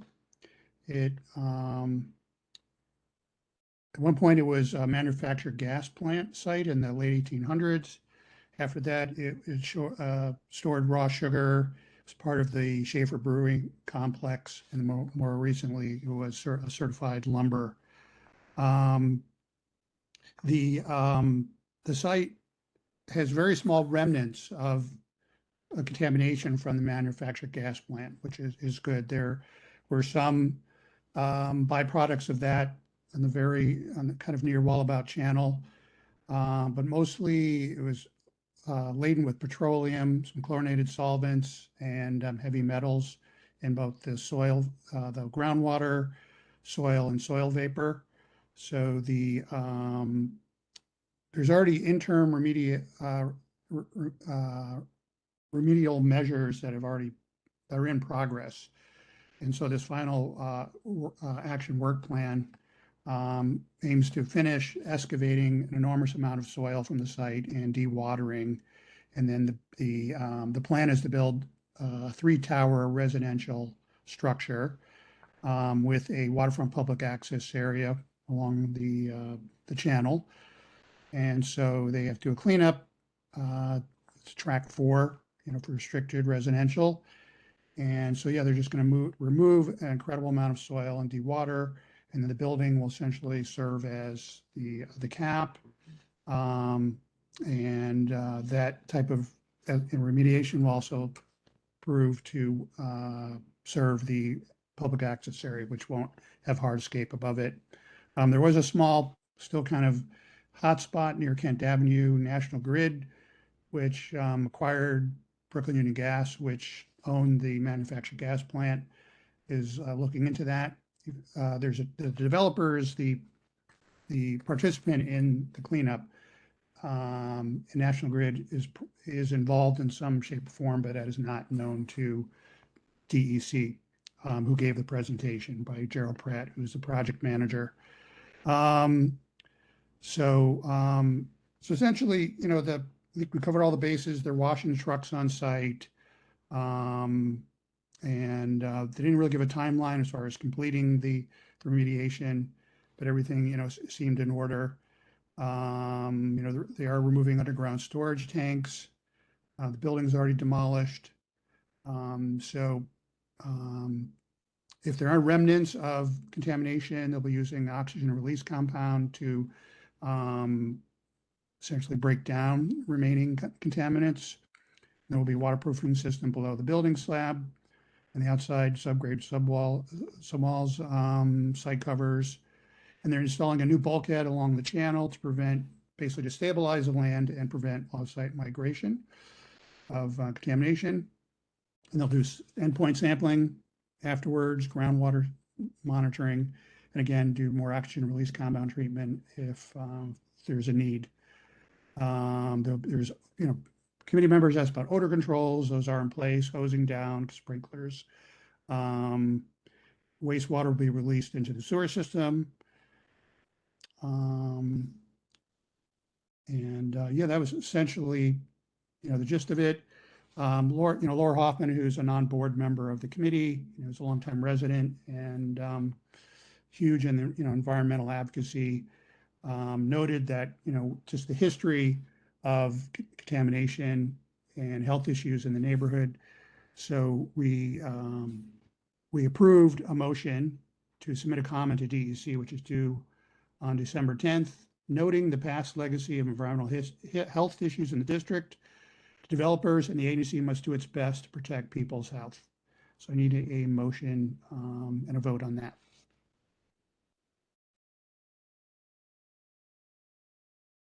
I motion, it's Katie. Sonia seconds. Katie and Sonia. Roll call vote, please. Gina Argento. Barnum Bakawaski. Lisa Belmonte. Yes. Gina Barrows. Yes. Eric Brusitis. Yes. Iris Cabrera. Yes. Phil Caponegro. Frank Carbone. Yes. Stephen Chesler. Yes. Michael Ciancelli. Teresa Cincato. Stephanie Cuevas. Ron Daly. Yes. Giovanni D'Amato. Yes. Aaron Drinkwater. Arthur Dibanaski. Lloyd Payne. Julia Amanda Foster. Crystal Garcia. Joe Goldstein. Joe Gross. David Helmick. Yes. Sabrina Help. Katie Denny Horowitz. Yes. Sonia Iglesias, yes. Moses Zinding. Robert Jeffrey. Yes. Bozina Kaminsky. Corey Canton. Yes. Corey, thank you. Paul Kilterborn. William Cogsbold. Yes. Yolando. Marie Liaison. Yes. Yolo. Trina McKeever. Yes. Adam Myers. Yes. Sante Michelli. Sante. Toby Markowitz. Toby. Yes. Rabbi David Niederman. Yes. Karen Nieves. Maria Domerick. Yes. Janice Peterson. Bella Sables. Okay, Bella, thumbs up. Okay. Isaac Sofer. Del T. Yes. Also, I have a message from Maria Vieira. She's listening, but she's having some problems, so she cannot unmute and she cannot go on video. Oh, okay. Thank you. William Vega. Yes. Maria Viera. Simon Weiser. Yes.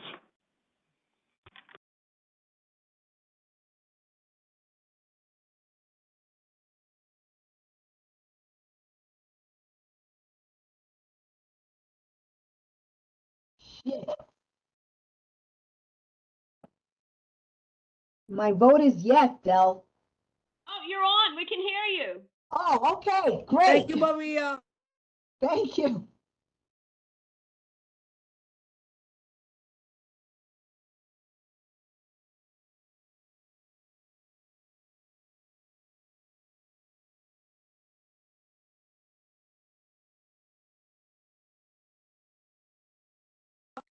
Twenty-five yes, 0 no, 0 abstentions, 0 recusal, motion passes. Thank you. I have a couple more items. The next item is a pretty major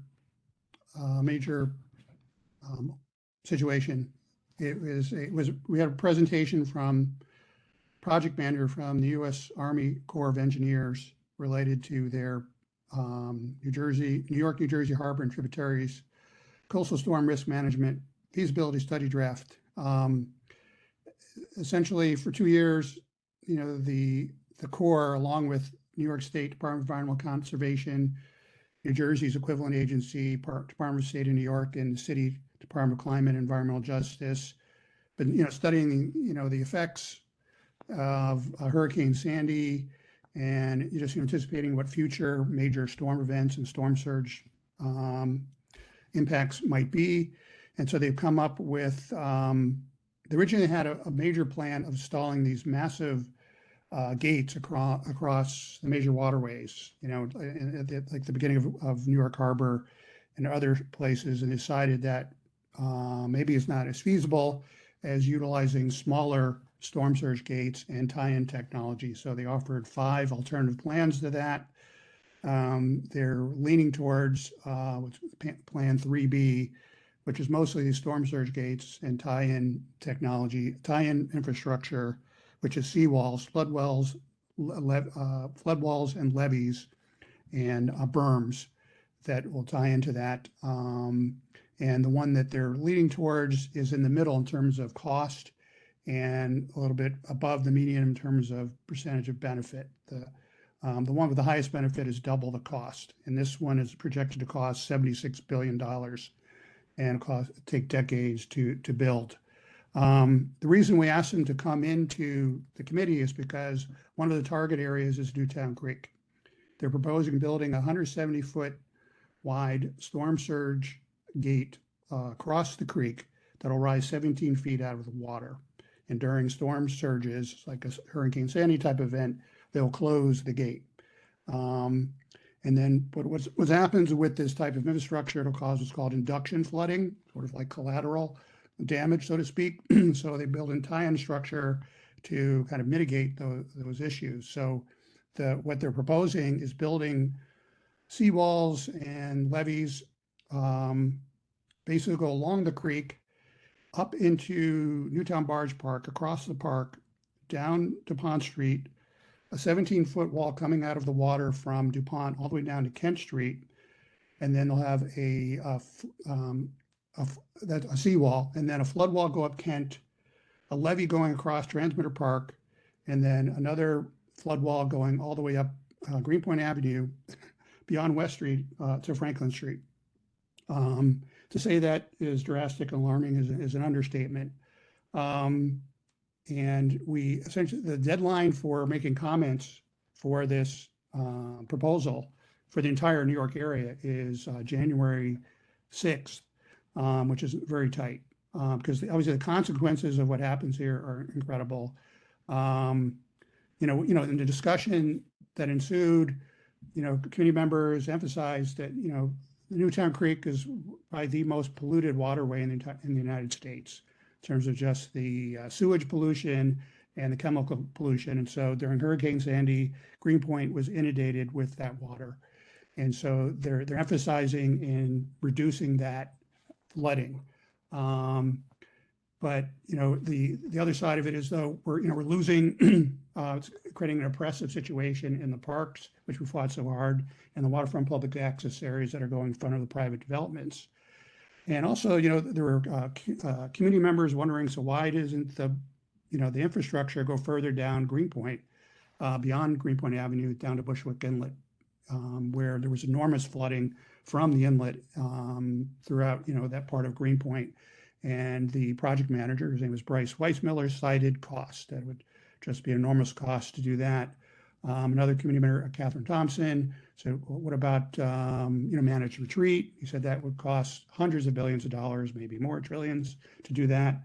Sante Michelli, board member, not a committee member, cited alternatives like in Venice, Italy, and in the Netherlands, where they have gates that lower and rise depending on the situation, that maybe, we just need to be more creative about it.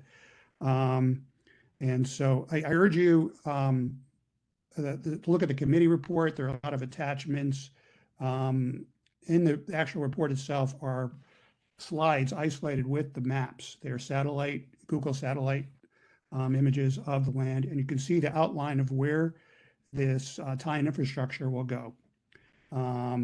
And so we really need to we need more time to really digest and to really work through the details and weigh the consequences of what we're doing.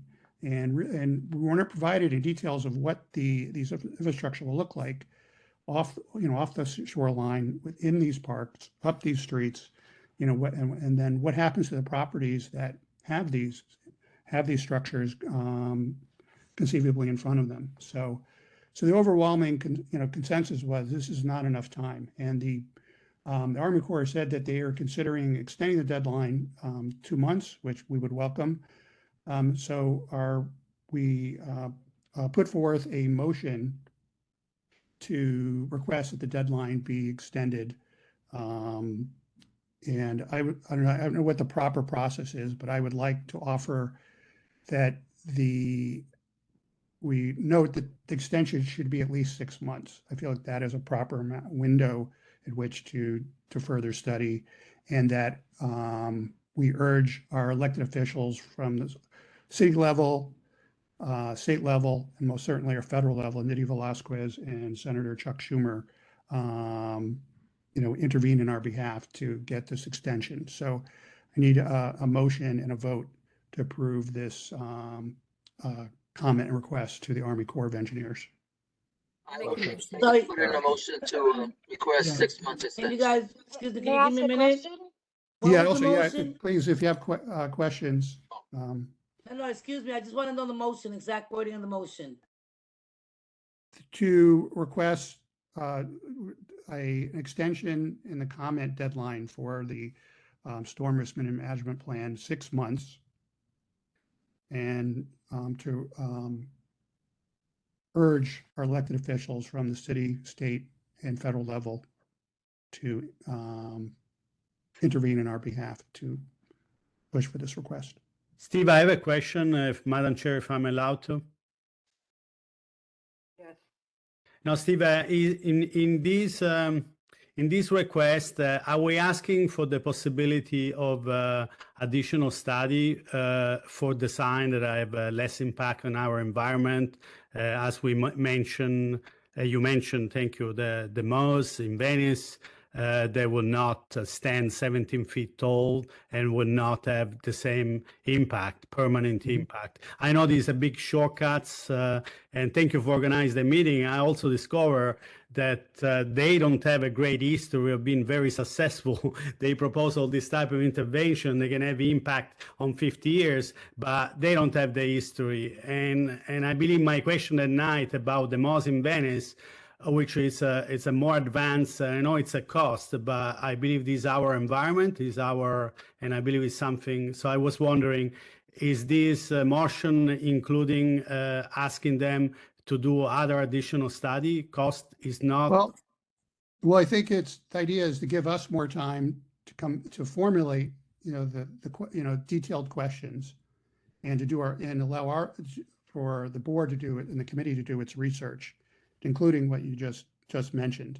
Because I just have I've been compiling questions, and I think, and considering alternatives that you have mentioned and beyond. So I feel like I think we just need time.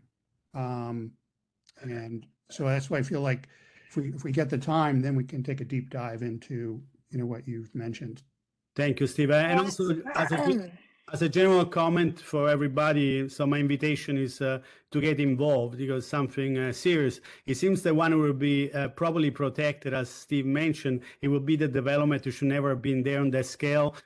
But the reality, the consequences of having those type of barriers shouldn't be there anyway. Could be affect actually the smaller scale neighborhood, which right now it seems to be outside of the flooding maps, but it could become as a consequences of protecting dead developments. They actually don't pay taxes, not going to pay taxes for the next 30 years, and we're going to have to pay this with our federal tax contribution somehow. But very important. But I will second support this motion, Steve. Thank you. Yeah, also, I just want to add a key part of, what happened in the committee was the Newtown Creek Alliance through Executive Director Willis Elkins submitted some comments to the committee.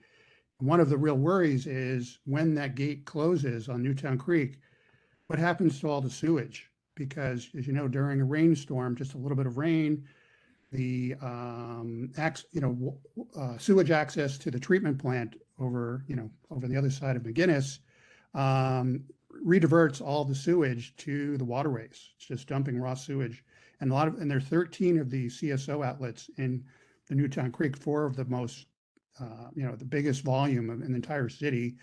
And there's a long-term pollution control plan that's building these huge retention tunnels underneath Queens to reduce that by 70% with other measures. And then there's the Superfund pollution, chemical pollution that they're still analyzing. And starting in like 2032, they're supposed to begin cleaning up the creek. So how they're putting forward, what will the consequences of having this gate there affect that? Because part of the regular cleaning are the tides and the currents coming in and out of the creek. So I'm sorry, that was a key point that I left out, and that we need to consider and study as part of getting a larger window to do that. They also talked about the flooding, like what below Greenpoint Avenue, which we already mentioned. So, any other questions or comments? It's Katie. I had a couple questions. And so, Steve, do you have any sense if any of the other folks are also asking for an extension, that we could combine forces, say with any neighboring community boards, because it makes a lot of sense to me, looking through the materials, that there is a lot to go through. And so I fully support the motion. I'm just wondering if we can be strategic about not being the only ones asking for an extension.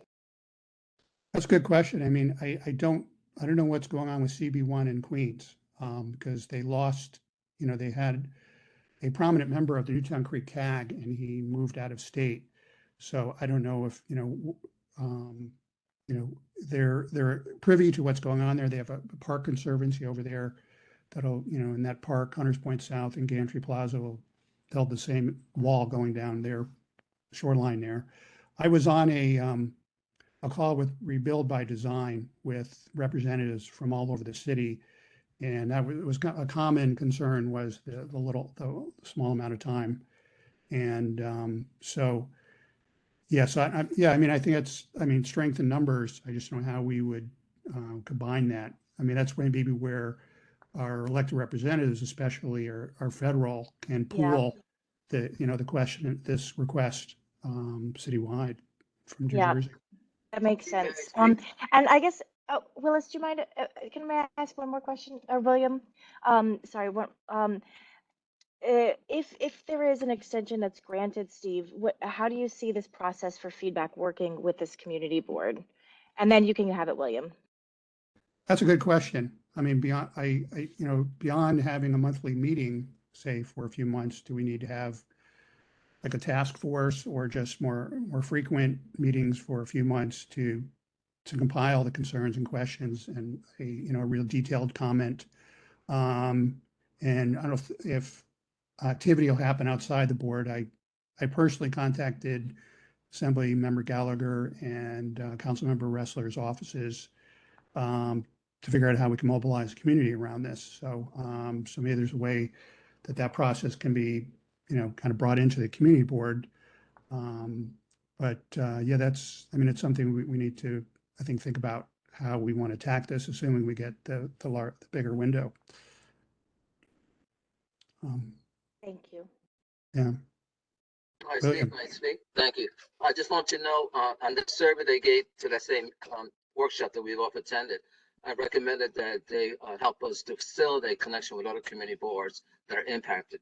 And because I remember those, I think it was CB10, and there also was a CB in Lower East Side. So that's one of the things I add. The other thing, I've been sharing that information to neighbors who are experts, have PhDs or college professors. So that's one thing I've been doing, getting more neighborhood talent, their technical expertise involved in this, because you know, Yeah. this is beyond, this is so deep and so large, and you know. Yeah, no, yeah, and I think we absolutely need to bring in expertise into these discussions when we have them. But Also, yeah, just thinking, this thing, it's not going to be built for us. It's going to be built for our children and their grandchildren. This yeah, is and for the other the thing is that future. we talked about getting some of our local community college involved so they could be Mhm. involved, because they're gonna have to deal with this. And also be a place that the good storage, this intellectual data or history we'll be collecting, because I don't see this happening in my lifetime, you know. Absolutely. Thank you. Dell here. I have sort of a comment. I approve the, you know, I support the motion too. I was thinking, you know, it seems to me we're going to need some really skilled expertise and resources to help us to really have some an opinion on this. I wonder if our electeds can, you know, lead us to something. I mean, it just seems that we have to really proactively try to get experts. You know, this is not these questions really can only be really looked at and evaluated with some very, you know, special expertise, I think. So, I mean, Yeah. colleges are okay, but maybe I don't know if some of our electeds have access to people and resources who can help us. Yeah. No, I think that's a great idea. Really, you know, I think just anywhere we can solicit help Yeah. and yeah, we need expertise to strengthen what we're dealing with here, because we weren't provided beyond these. If you look at those images, it's just, you know, a kind of a marker outline of where that are, you know, colorized depending on what type of infrastructure there is. So we're not really, we're not, like I said, we don't see a physical manifestation or rendering example of what these various pieces of infrastructure will look like, what they'll look like in the park, on the street. And that's, you know, we need to extract that information. I don't know how we can potentially approve something. We don't know what it's going to look like. And again, what Sante said about the Corps has had some amazing successes technologically, but they've had some horrible failures, like in New Orleans with the shipping channels that they created. And so, and if you look at the cost table that's in the slide presentation, the contingency costs, you know, contingencies for projects are usually like 15%, right? If you have a construction job or a film shoot or a catering job, theirs are for the various alternatives between 50 and 60% of unknown costs that they're predicting when they build this thing. You know, we're talking tens of millions of dollars. So, so I think we need to give them as much data as possible just to get this thing right, or maybe, you know, maybe it's not right, you know. So, but yeah, these are all really good ideas, and I feel people are already kind of coming together because this is obviously super significant what they're planning for, changing our landscape, literally and figuratively. Their inability to give us. Very great I can't hear you, Del. Yeah, I think your volume's now you're muted. Still muted, yeah. Can you hear me now? Yes, just Okay. yeah, just kind of lowish volume. Yeah. I think their inability to give us details gives us a good justification for saying we need some people to help us study this, because we have a right to be concerned about this. Yes. Hi everybody. My name is Emily Ruby. I just want to introduce myself. I'm the new constituent liaison for Councilmember Ressler. Having heard some, folks' concerns about this plan, regarding, the new Army Corps of Engineers, storm surge protection plan and how it impacts Greenpoint and Newtown Creek. I just want to say that with Ressler's office, we're actually discussing this tomorrow with Steve and other stakeholders, looking at how we can extend the comment period on this plan and sort of start to unpack how it would impact our community and how we can get as much community engagement and involvement in that process. So I just wanted to introduce myself and say that this is something that we're aware of, and that we are, working to working on and dissecting this plan and how it will impact our community and get more folks involved. Thank you. So, Any more questions? Can who we go made, for the vote? who made the motion? Yeah, who make the motion? William Vega? I second the motion. Is that Vega and Michelli? Yes. Okay, roll call vote, please. Okay, Gina Argento. Baden Bakaraki. Lisa Belmonte. Yes. Gina Barrows. Yes. Eric Brusides. Yes. Iris Cabrera. Yes. Phil Capernegro. Frank Cabone. Yes. Stephen Chesler. Yes. Michael Chancelli. Teresa Cinciano. Stephanie Cuevas. Juan and Daly. Yes. Giovanni D'Amato. Yes. Aaron Drinkwater. Arthur DiBernaschi.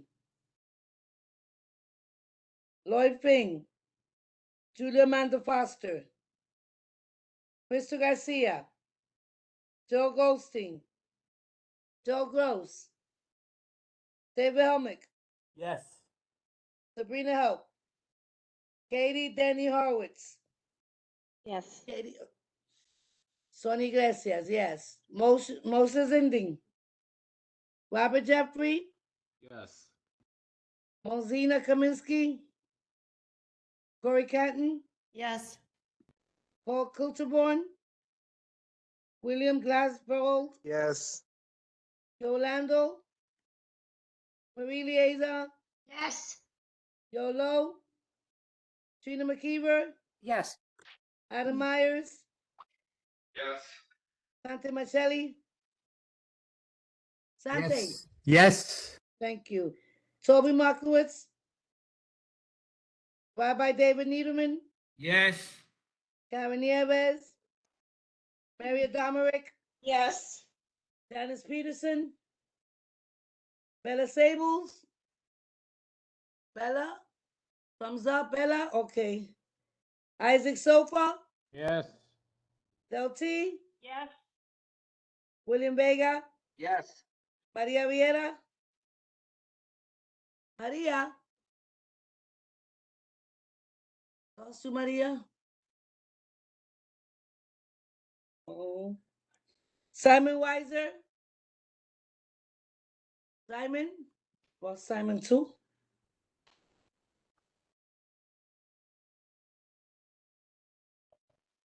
Can you hear me? I hear you now. What's your vote? Yes. Thank you. I'm sorry, I'm going in and out. Oh, Sorry. I know, sweetie, but I saw your name. Thank you. Dear Simon? No, Simon, I hear you now. Yes, no, Yes, maybe so. thank you. What's your vote? Yes, yes. Thank you.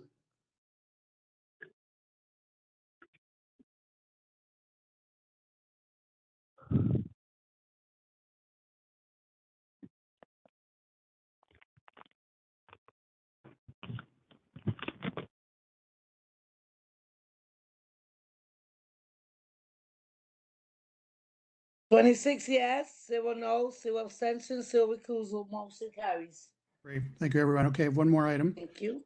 The last item is revisiting a Bureau of Standards Appeals special permit request for 315 Berry Street. If you remember, it's a residential loft building between South Second and South Third, where this company wants to install a electrical substation on the roof comprised of a battery storage system.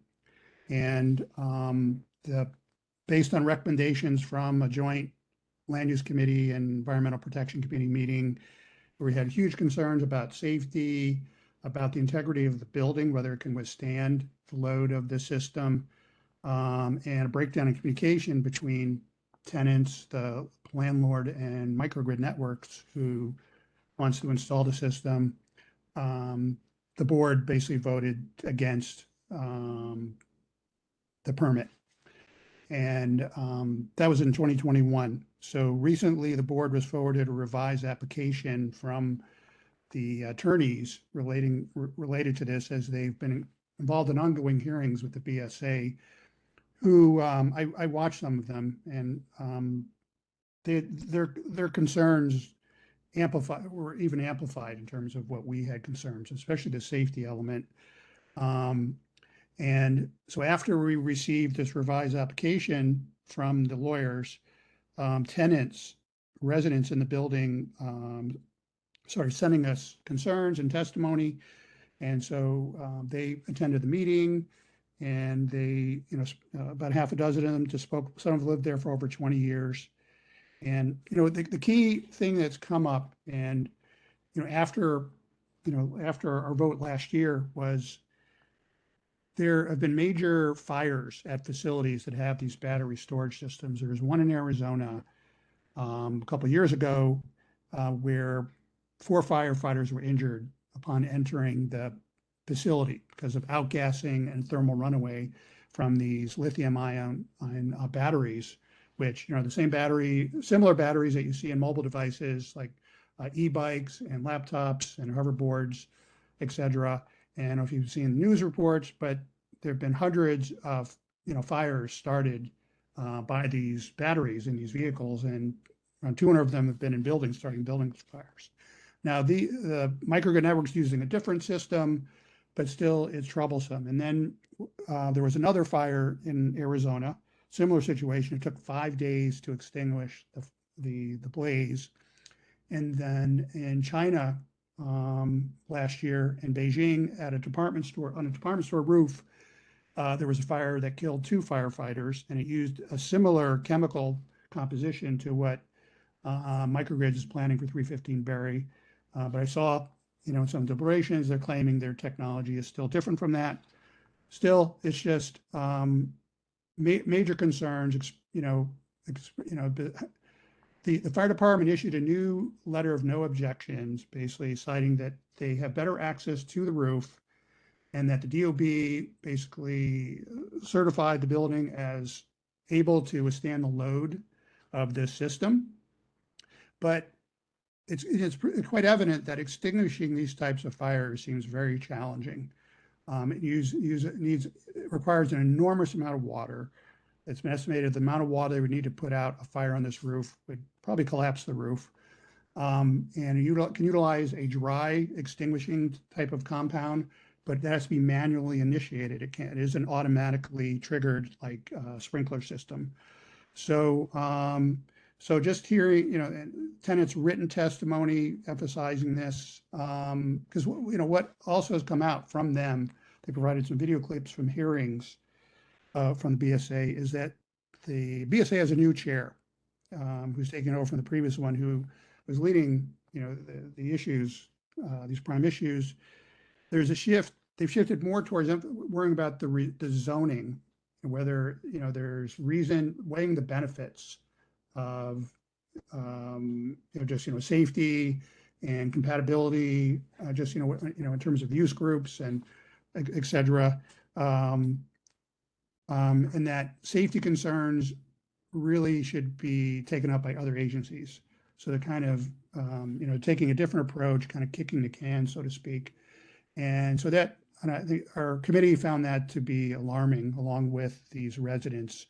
So we basically put out a consensus recommendation motion to write a letter to the fire department, basically noting that their letter of objection did not address the challenges of extinguishing a fire like this and how they would go about doing that.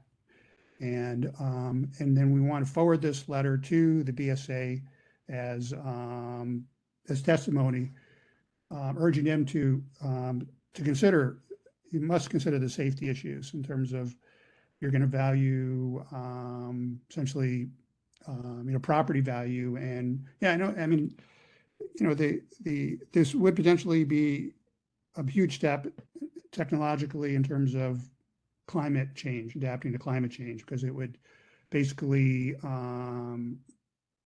store energy off the grid. And there's an overloaded grid nearby. And you would rely less on, say, a peaker power plant like the one that's, on the waterfront near Grand Ferry Park. But that said, I feel like, I personally, I'm gung ho about doing everything we can to move forward and adapting and evolving with technologies to reduce, greenhouse gases to zero, et cetera, but not at the expense of, being reckless and endangering families and homes, et cetera.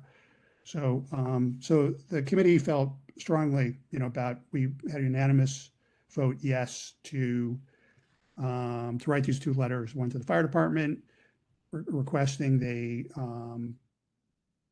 detail how they would extinguish a fire like this, citing the issues with the amount of water and the amount of time it takes to extinguish a fire like this, and to forward that to the BSA, urging them to consider these safety issues and the FDNY's response. We're going to invite the FDNY to the board to speak, but I'm just going to make that request. So I need a motion and a vote. Sonia makes a motion. I have a question if I I'm may. gonna have a question too. Okay. So yeah, you cited some prominent examples of big and terrible fires, but I guess I'm curious what the denominator is. How many of these systems are out there, and how many of them are in residential buildings like this, or do we know? I understand there is zero.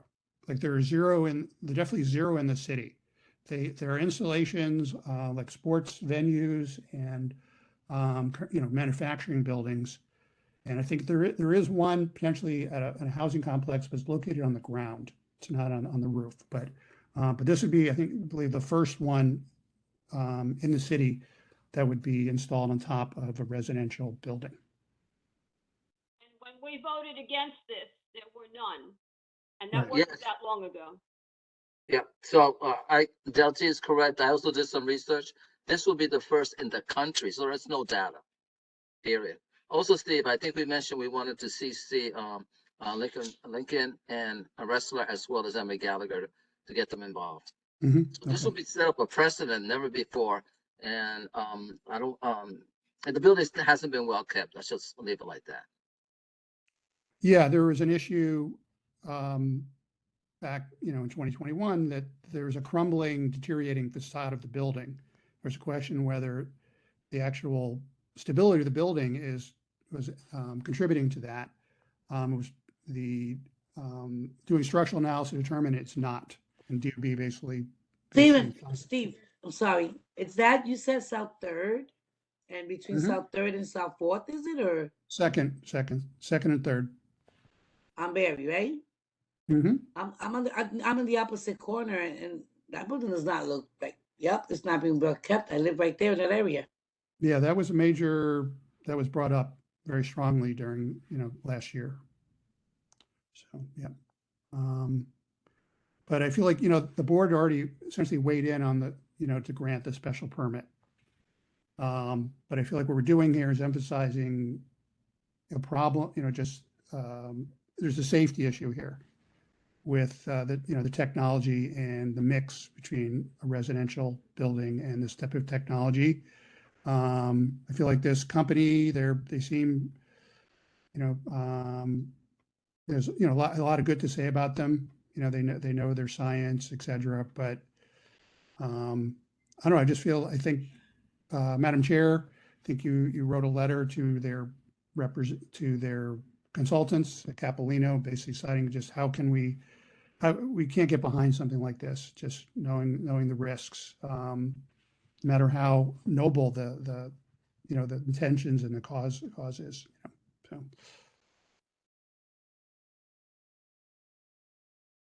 Okay, Dell second the motion, right? Yes, I second the motion. Can I have a roll call vote, please? Gina Argento. Biden Bakarowski. Lisa Belmonte. Yes. Gina Barros. Yes. Eric Brusitis. Yes. Iris Cabrera. Yes. Bill Caponegro. Frank Cabone. Steve Chesler. Yes. Michael Chinchilla. Teresa Cinscaro. Stephanie Cuevas. Juan and Daly. Yes. Giovanni Diamato. Yes. Erin Drinkwater.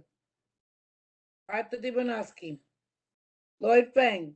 Julia Manda Foster. Crystal Garcia. Joe Goldstein. Joe Gross. David Helmick. David. Sabrina Hope. Katie Denny Horwitz. Yes. Sonia Iglesias, yes. Moses Ending. Robert Jeffrey. Yes. Bonzina Kaminsky. Corey Catton. Corey Catton. Yes. Paul Kilterborn. William Classborn. Yes. Yolando. Marie Liaison. Yes. Yolo. Trina McKeever. Yes. Adam Myers. Yes. Sante Machelli. Yes. Toby Markowitz. Rabbi David Nealman. Yes. Karen Nieves. Mary Domerick. Yes. Janice Peterson. Bella Sables. Yes. Isaac Sofa. Del T. Yes. William Vega. Yes. Maria Viera. Maria. Simon Weiser. Simon Weiser. Yes. Yes. This is Marie, I'm yes. I'm gonna have to stay unmuted. Thank you. This is not You hear me, working. Simon? Yes, thank you. Sonia, did you get me? Yes, Maria. Gracias.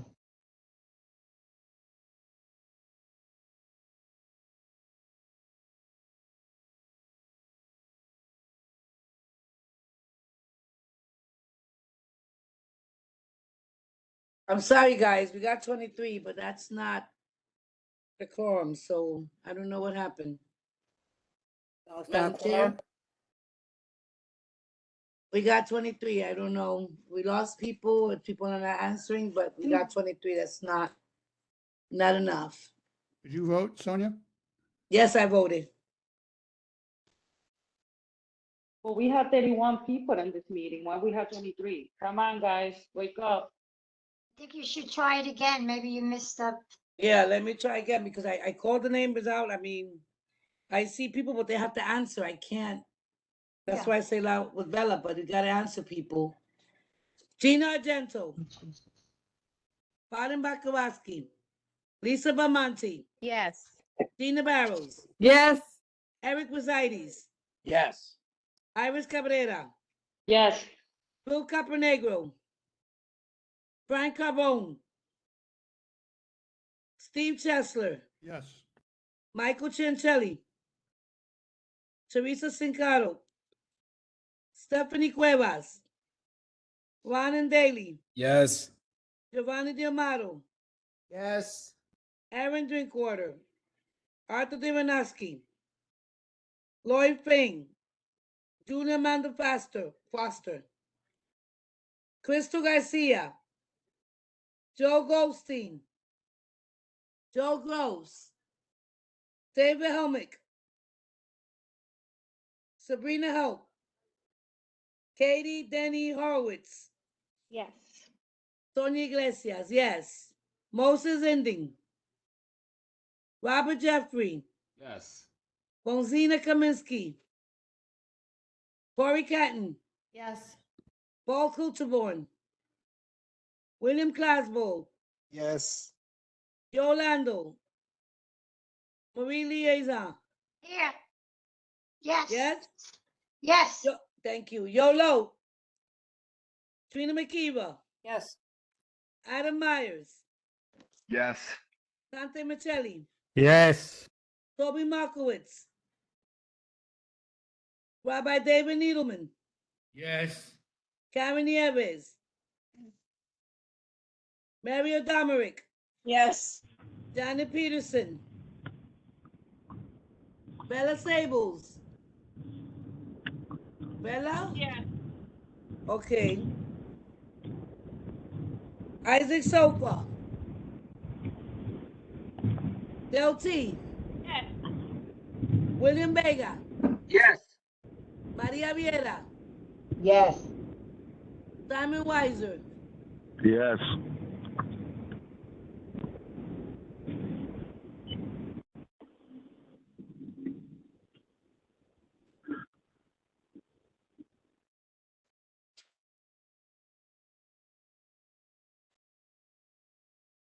Still 23. Don't have quorum. Sorry, guys. What about, well, David and Frank are on the call. And Isaac. But they're not answering. I need an They- answer. Where, If where's they're in the David? meeting, point Why of order. don't you try just to call out those who did not respond? Who says on the line that does try to answer? Steve, Excuse you me? said somebody was on the line didn't answer. Frank Carbone. I see his name there, but he doesn't answer. But remember, this is recorded, so we have to get an answer, or at least some kind. And David Frank Heinrich and Carbone. Isaac Soper. David Helmick. Isaac Yeah. Sofer.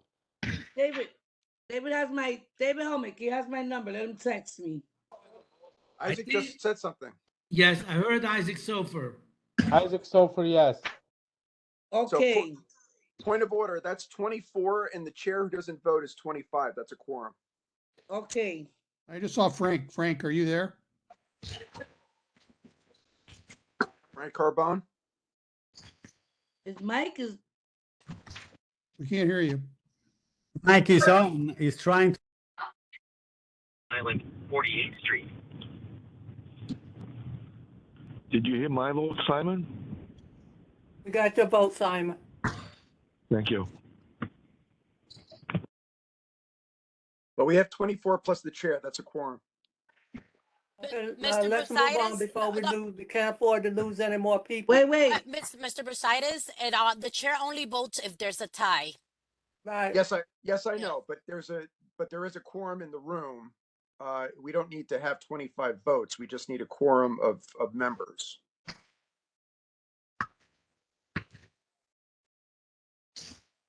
I think that's correct.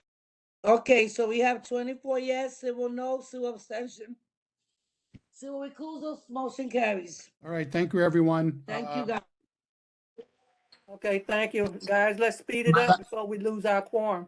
Madam Chair. Everybody that's here, please, we got other reports that has to be voted on. So I'm asking everybody's patience to try to stay on so we don't have to have another Madam meeting to do these votes. Madam Chair, the SLA Review Committee, the chair actually called me while we were having this conversation, and unfortunately he couldn't attend the meeting, and no Bogdan, the co-chair, and so he asked me if I could present the report. I believe he tried to speak with Joanna at the office too, so that the report could be approved. So he asked me if I could act as a co-chair. We'll have to do everything in a timely manner so we don't lose our quorum, because we won't be able to do any more voting. Sure. As you asked that before, you called before the SLA committee. So I'm here if you want, so I can present. I'm gonna have the people that I call, I'm gonna have to come back to you. Okay. Chair, I have to leave in 10 minutes. Okay, let's not waste time. Transportation, we're going to the B rule. Everybody know what the B rule is? Be Long brief, Island. be bright, and be gone. As written, Madam Chair. And just got a text from Gina Argento, who is actually on the call. Who? Gina Argento is in the room on the call, but cannot unmute. So she is Tell her to call the office and give her a vote. understood. Okay, so Eric's report is gonna be as written. Yes, I as have, written. I have a question about transportation. Your. Go ahead, Del. Eric, your report mentions that there are some safety concerns about Trader Joe's. I was just wondering what they were. Yeah, so there's been traffic congestion and some other problems with the loading zone with Trader Joe's that need to be addressed. We need to take that up at a future meeting, maybe January. Okay, thank you. Uh-huh. Okay, public safety. Kelly? Yep, Chair Fuller. Madam Chair, I'm sorry, quickly, David Helmut just voted, so I'm changing number 25, okay? He just got in. Okay, Joanna, if anybody call, you can interrupt us and give us their vote, okay? Chair Fuller, I just want to let everyone know that if they're going to sign in with a number, they need to call me and let me know that, because with the WebEx system, I could only see the last numbers. Okay. Okay, thank you. You're welcome. Go ahead, Daly. So I can either do as Transportation Committee just did and submit my report as it was in writing, or I can go through now. It's your preference.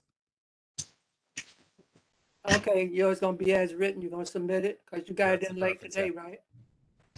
We got to get these reports in on time so the committee can have time to read them before the meeting.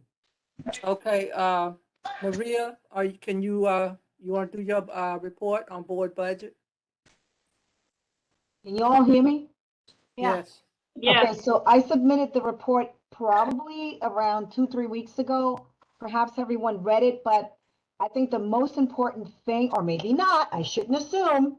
I think the most important thing is that there are expenses that are not actually being drawn down because there was an issue identified where in order to pay some of the services,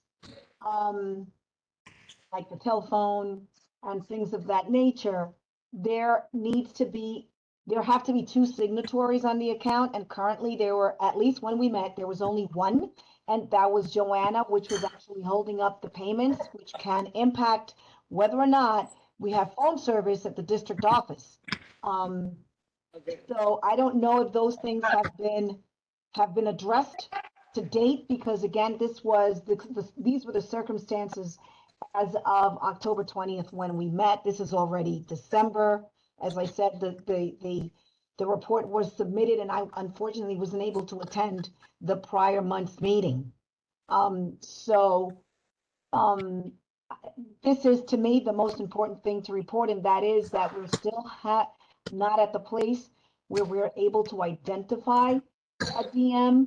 And one of the suggestions that were made, and I know that Joanna is listening, but it is what it is, and it's written, is to nominate Joanna as interim DM, as she is currently fulfilling the role. And I don't know if that's something specific to board budget, but it was raised then, so I have to be transparent and mention it as it is written. And another concern is the monitoring of the board's personnel budget, where normally what is reviewed by the board budget committee is the OTPS, other than personnel expenses, not necessarily the personnel expenses. And I think that in order for us to fulfill a complete role, it is important, and for transparency, it is important that we have access to that budget as well. And that when there are meetings taking place to discuss the budget, that those conversations are part of the meeting. A few words for you. Yeah. And I think that is primarily, in a nutshell, what was discussed. There was an unspent balance of $166 to close out the 2022 fiscal year. And that was because there was money due to the temp agency that we as a board hired to provide a temp worker during Marie Bueno's absence. For whatever reason, the temp agency didn't bill within the time period that was allowed for it to be counted as fiscal year 2022. So that $166 sat there and it was unspent. However, OMB allowed it to be, it gave us an extension, not a no-cost extension, but an extension to pay it out in fiscal year 23, which is very strange. Instead of giving a no-cost extension, they said, no, you can't use it, but we'll just let you use money from next year to pay last year. But you know, I'm trying to figure out OMB. I think that's above my pay grade right now.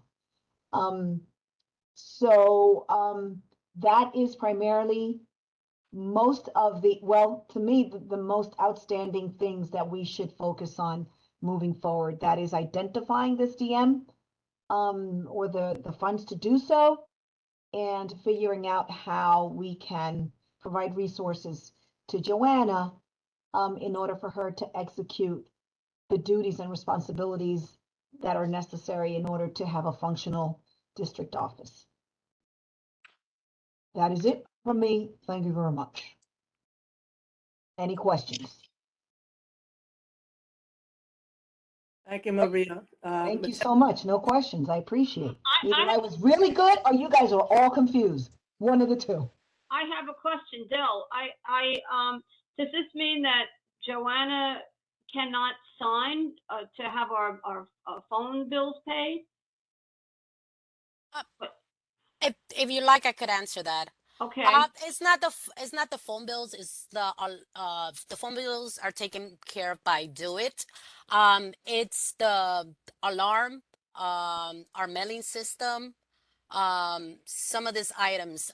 But Brooklyn Borough Hall was able to help out with the 2 approvals. So they're gonna, every time I do a purchase order or payment request, is sent to Brooklyn Borough Hall to approve. So we're doing it that way. The passport system, that is a little bit more complicated. It's different from FMS. That system, you do need 2 people. Mox, who said they will do it for one time only. They approved one of the orders, which it was the water. But they were very strict about it. They do need 2 people from the office to approve. Once I do the purchase order, 2 people have to approve it. So right now we're okay with the FMS system, the passport system. If we do need something from there, that's gonna be an issue. Like the storehouse is where we get our supplies. They put that in the system, passport now. So if you need something from there, it is gonna need 2 approvals of staff. This is Simon. I want to make a point also.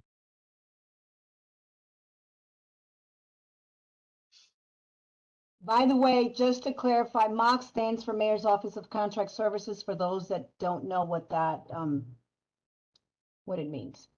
Thank you. Go ahead, Simon.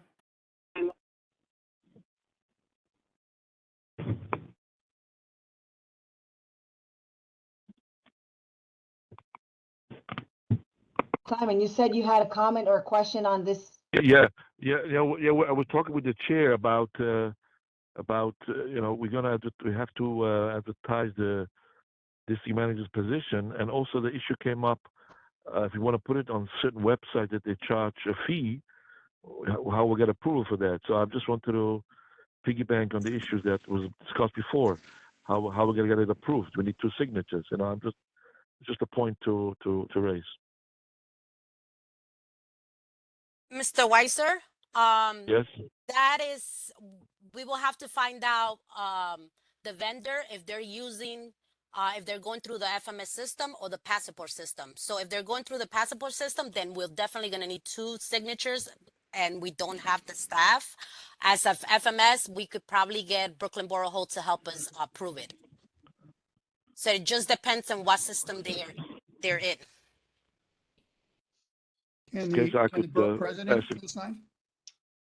The borough president's office could only sign for FMS. In the past, I tried to get them to help us out with the passport system, and they said they were unable to do that. Can Simon sign with you? No, I think it has to be staff. To be a staff. Right. But we don't have another staff member. We don't have another staff, but we've been working back and forth with the agents. The office is running as smoothly as we can run it, but we can't continue the way we But- are with just one staff person. But it only becomes an issue if the vendor's using the passport system. So the question is to find out if the vendor's using FMS or passport. If they're using FMS, then yes, the Brooklyn Borough Hall could help us out. So So Simon- Joanna, just to clarify, do you not need to process payment requisitions via passport? In order to- uh-huh. It depends if they were moved to passport. 'Cause they were some of the FMS contracts were being moved to passport, so not everything's in passport yet. So it just depends. Can you define FMS? FMS is the system that we were using before, and is the financial system, the city financial system, which Thank is you. what we use for purchase orders and payment requests before passport. And passport was created to eventually replace FMS. So the bottom line is that there's a bottleneck. If we don't identify someone to fulfill that role, we're stuck. So any expenses that need to be made can't be made because when you request payment, in order to process the payment, you need 2 signatures, and we only have 1. Right. So first, we're not able to draw down on that budget for necessary items and supplies. And second, we're just not able to identify a person because we also have a budget issue. And financial issue and a budget issue. Madam Chair, I don't know if this is an old hand or a new hand, but I'm now able to see at least names and hands. Councilmember Lincoln Ressler's hand is up. So he probably wants to speak. Oh, Yeah, okay. but I'm happy to speak as well on this. Maria, we're happy to follow up with the leadership at Mox, talk to Lisa, see what flexibility we can find within Passport on the approvals here, if a board member could be temporarily designated or some other solution. So if you want, I'll send you a note after this and let's figure out how we want to. I'm happy to help with outreach to Mox to try to get some flexibility. Passport is a good development. It makes everybody's lives a whole lot easier than FMS. We should be able to find a workaround. Awesome. Thank you. Thank you. Thank you, Councilman. Thank you. Okay, is there any other questions with hands up? Or the hands was never removed? Dell's hand has been up. She's like a Statue of Liberty. Okay, moving right along, Michelli, that's LA. Sure. Good evening, everybody. As you heard, the chair couldn't attend the meeting, not the co-chair. So I was last minute asked if I could ask you to approve the report. The committee met on November 28 at the Ainsley Senior Center, the Ainsley Street Senior Center, and 7 members of the committee were present. There were other random community member present in the room together with the applicant, and so we ask you to approve the report as it is written. Can I have your approval? Sonia makes the motion. Second, Eric. I second. Okay. Onion, Eric, roll call vote, please. Gina Argento. Yes. Baden You heard me, right? Gina? Yes, Sonia, you heard me. I just want to make sure. Yes. Yes, Lisa thank you. Bomonti. Yes. Gina Barros. Yes. Eric Brusitis. Yes. Iris Cabrera. Yes. Bill Caponegro. Frank Carbone. Yes. Steve Chesler. Yes. Michael Chincelli. Stephanie Cuevas. Marlon Daly. Yes. Giovanni D'Amato. Yes. Aaron Drinkwater. Arthur Dibonowski. Lloyd Feng. Julia Amanda Foster. Crystal Garcia. Joe Goldstein. Joe Gross. David Helmick. Yes. Sabrina Hope. Katie Denny Horowitz. Yes. Tony Iglesias, yes. Moses Ending. Robert Jeffrey. Yes. Rosina Kaminsky. Corey Canton. Yes. Paul Kulterborn. William Klasberg. William. Yolando. Marie Lieza. Yes. Marie, thank you. Yolo.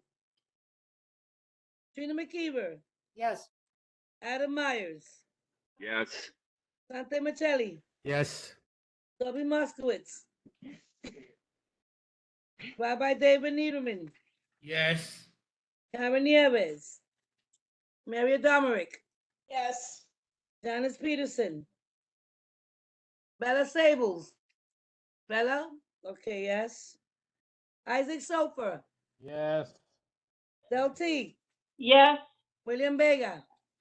Yes. Maria Viera. Yes. Simon Weiser. Yes. Thank you.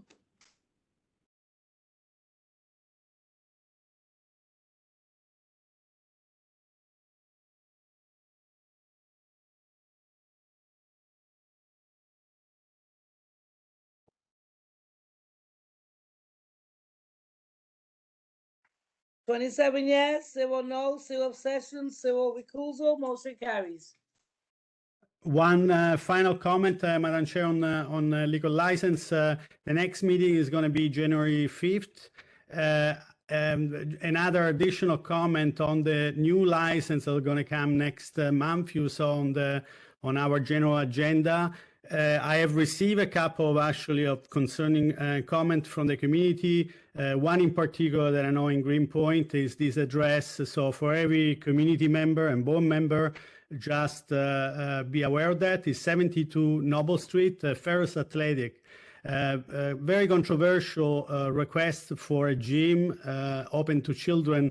They start opening program is advertised to 21 years old plus with music. Right now they say bring your own bottles. So they're asking for a beer and wine. It seems innocent, but it's 130,000 square feet facility. Double address, 7256 West, many violation tons just gone the DOB, unquestionable, non-existent certificate of occupancy. So once again, now we have a request for a beer and wine, and something should be a gym, seems to be open to kids, but 130,000 square feet in a residential, smaller scale neighborhood. Just heads up to everybody who hears that. So yeah, major concern. This other, you should look through that, but this is very questionable. So, but thank you very much. Thank you everybody, and happy holiday if I don't see you earlier on. Bye. Thank you for giving the report, Michelli. We really appreciate it. Next is Parks Minute as read. Electeds. Councilman Ressler, you still on? Would you like to speak? Yes. Okay. Yes. Yes, I'm here. I'm here. I'm sorry about that. Nice to see you all. Sorry. Great. It's nice to see you. I'm sorry. I'm just making my way back from tenant meeting down at Bedford Gardens, where unfortunately Kraus is proposing a draconian, massive multi-year rent increase for the affordable housing tenants there. So we're doing what we can to push back. There'll be a public hearing on that in January, but it is wet out here. So I hope everybody's home and dry. There's been a lot of exciting stuff happening across the 33rd. First and foremost, I just want to wish everybody happy holidays. I hope everyone had a wonderful Thanksgiving with their families, and that they are, and that folks are going to have a wonderful Hanukkah or Christmas, Kwanzaa, whatever you're celebrating in the weeks ahead. There have been a number of environmental updates of note. We had, I think, a good first meeting of the relating to the Meeker Avenue CAG, the new Superfund site in Eastern Greenpoint and East Williamsburg. We had about 100 neighbors turn out for that. So if folks are interested in getting involved in that community advisor group, we need more neighbors, especially people who are directly impacted by the Meeker Avenue plumes, to get involved in the CAG. So please reach out to us if we can be helpful in plugging you in there. If you have any questions, we're excited to see that move forward. Hopefully it'll move forward at a much more aggressive clip than what we've been experiencing up at Newtown Creek. where the EPA has just said, I think formally, that we're a decade away from any potential resolution. It's a totally unacceptable timeline. We're going to put a lot of pressure on the EPA and work with community leaders like Newtown Creek Alliance and others. And of course, our new Congresswoman, Nydia Velasquez, is back representing Greenpoint, and she will help us spearhead the efforts to hold the EPA accountable, hold the responsible parties like Exxon and Chevron and others accountable to see the creek cleaned up right, and the necessary investments made in our community. We're working on a number of exciting pieces of legislation in the council. We held a hearing last week on an oversight hearing on helicopters, where we've been getting a lot of complaints about helicopter noise. So we're trying to put pressure to eliminate non-essential travel from helicopters. This is a bill I've introduced. We're passing a resolution tomorrow that I'm the lead sponsor on, to call on the state's CLCPA, the Climate Action Council is the group that's been formed over the last number of months to put together specific policies to drive down carbon emissions across the state of New York. So we've authored a legislation in the council to give specific guidance to the Climate Action Council on how they should drive down their emissions. So we're excited to see that move forward. We're working on some legislation to offer some thoughtful regulations to the film and television industry that we'll be announcing. We really value and support the film and television industry in our office and of course in North Brooklyn. But thinking about what's an appropriate amount of film shoots or television shoots on a single block is something that I think merits regulation. And unfortunately, there hasn't been any for as long as I can recall. So we're excited to try and help move that forward. We're doing a big toy drive, so feel free to drop off toys at our office. We're going to be at McGolrick this Sunday. The Friends of McGolrick Park are also going to be out there from 10 to 1 doing a volunteer cleanup. But if you have any toys or books or anything, come drop them off and we'll make sure that they get to NYCHA developments in our community.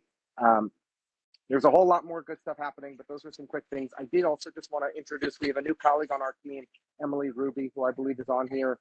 And Emily is terrific. She's our new kind of organizer focused on Greenpoint and the North Side. So if you're in those neighborhoods, start getting to know Emily. She is a native Brooklynite with a lot of environmental organizing experience, political experience. We're excited to have her on the team. So thank you, Chair Fuller, for the opportunity to say hello. And just want to thank everyone on CB1 for the work you do on behalf of our community. And we're happy to help follow up on the passport issue and anything else that we can do during this challenging time. Thank you so much, Councilman. Happy holidays. Be safe, be healthy. Thank you. Daniel Bruno from the BP's office. Daniel Bruno from the BP's office. Thank you, Chair Fuller. Can you hear me? Great, thank you so much. So again, Bruno Daniel from Brooklyn Borough Hall. Thanks everyone for the time and all the work so far. Going to keep it short since it's so late. Very importantly, community board applications are now open. Been open for 2 weeks now, and they will go through February 14th. They are available on the Borough President's website. You can complete them using the online portal or download a PDF version that can either be mailed in or hand delivered. So again, it's Brooklynites age 16 and up. Members whose term is expiring in 2023 should have received an email informing them of such and the instructions for reappointment. You have to apply to be reconsidered. So just making sure that folks know that now. And a couple of important dates that we have. Please save the date for the Borough President's State of the Borough on January 10th, 2023 at 6:30 p.m. We're going to give an address on all the work that Brooklyn Borough has done so far and the state of things just generally in the borough. We have weekly constituent walk-ins open every Wednesday from 9 a.m. to 3 p.m. here at Brooklyn Borough Hall. So that's a resource. And we'll also have folks every Thursday at the Brooklyn Central Library right next to Prospect Park. And on a more festive note, please, you are all invited to come down to Brooklyn Borough Hall Plaza right behind me at 209 Geralamo Street. We're going to have a tree lighting. That's going to happen from 5 to 6 p.m. Super festive, and there'll be carolers. And yeah, just want to make note that been paying attention to the meeting all night, so we're aware of things that are going on with Mox and Passport. And we're also aware of the issues with the proposed changes by the Army Corps of Engineers. So we'll be reaching out to the electeds as well to support the community any way we can. Thank you all. Mr. Bruno. Thank you, Mr. Bruno. I Bruno. just want to make a note that our board meeting is also January 10th. Yeah. Madam Chair. Yes. Bruno's still there? I'm here. Yeah. When you submit the application, I submit it, but we just say it says thank you. When do you know? When do they send the confirmation or the appointment of the appointments? If you got, take. sorry, yeah, if you got the thank you, that means it went in. As a regarding next steps, that probably won't be into the new year because it's going to take us a little while to compile them. We are responding to those on a rolling basis mostly, but just for like a time frame, we're also doing outreach workshops in January. So it's still in the collecting outreach phase, so there'll be a little bit of time. Thank you. Also, you didn't give a date on the tree lighting. Oh, that's this Thursday. Bruno, Day you after should also tell the board what's the cutoff date for getting the applications in. Oh, my apologies. I must have ran through that. That's February. Let's see right here, February 14th.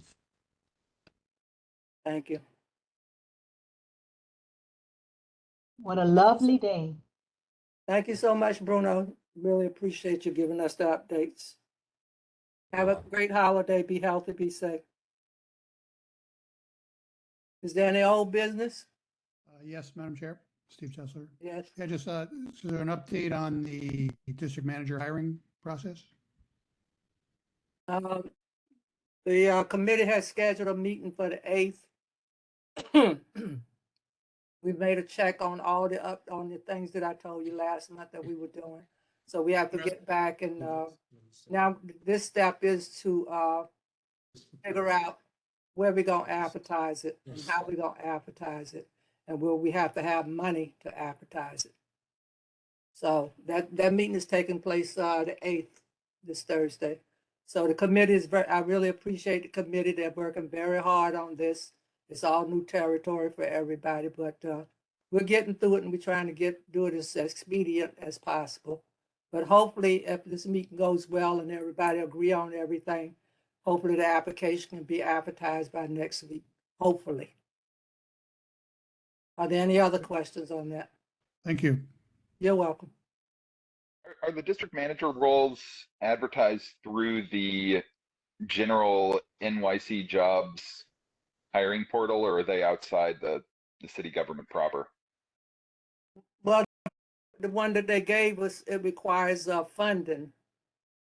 You know, we went through Borough Hall to get some, get an idea, you know, to give us who they list with, so that the company that they gave us, so Simon has to find out, like Joanna was explaining, if they are in this portal or that portal, whether we can take money. Otherwise, I think what we're gonna have to do is just start free advertising and put it on our website in order to get it out there to be as expedient as possible. If we can't get the money to do it, you know, we're just gonna have to try to do free advertisement. So Thank you.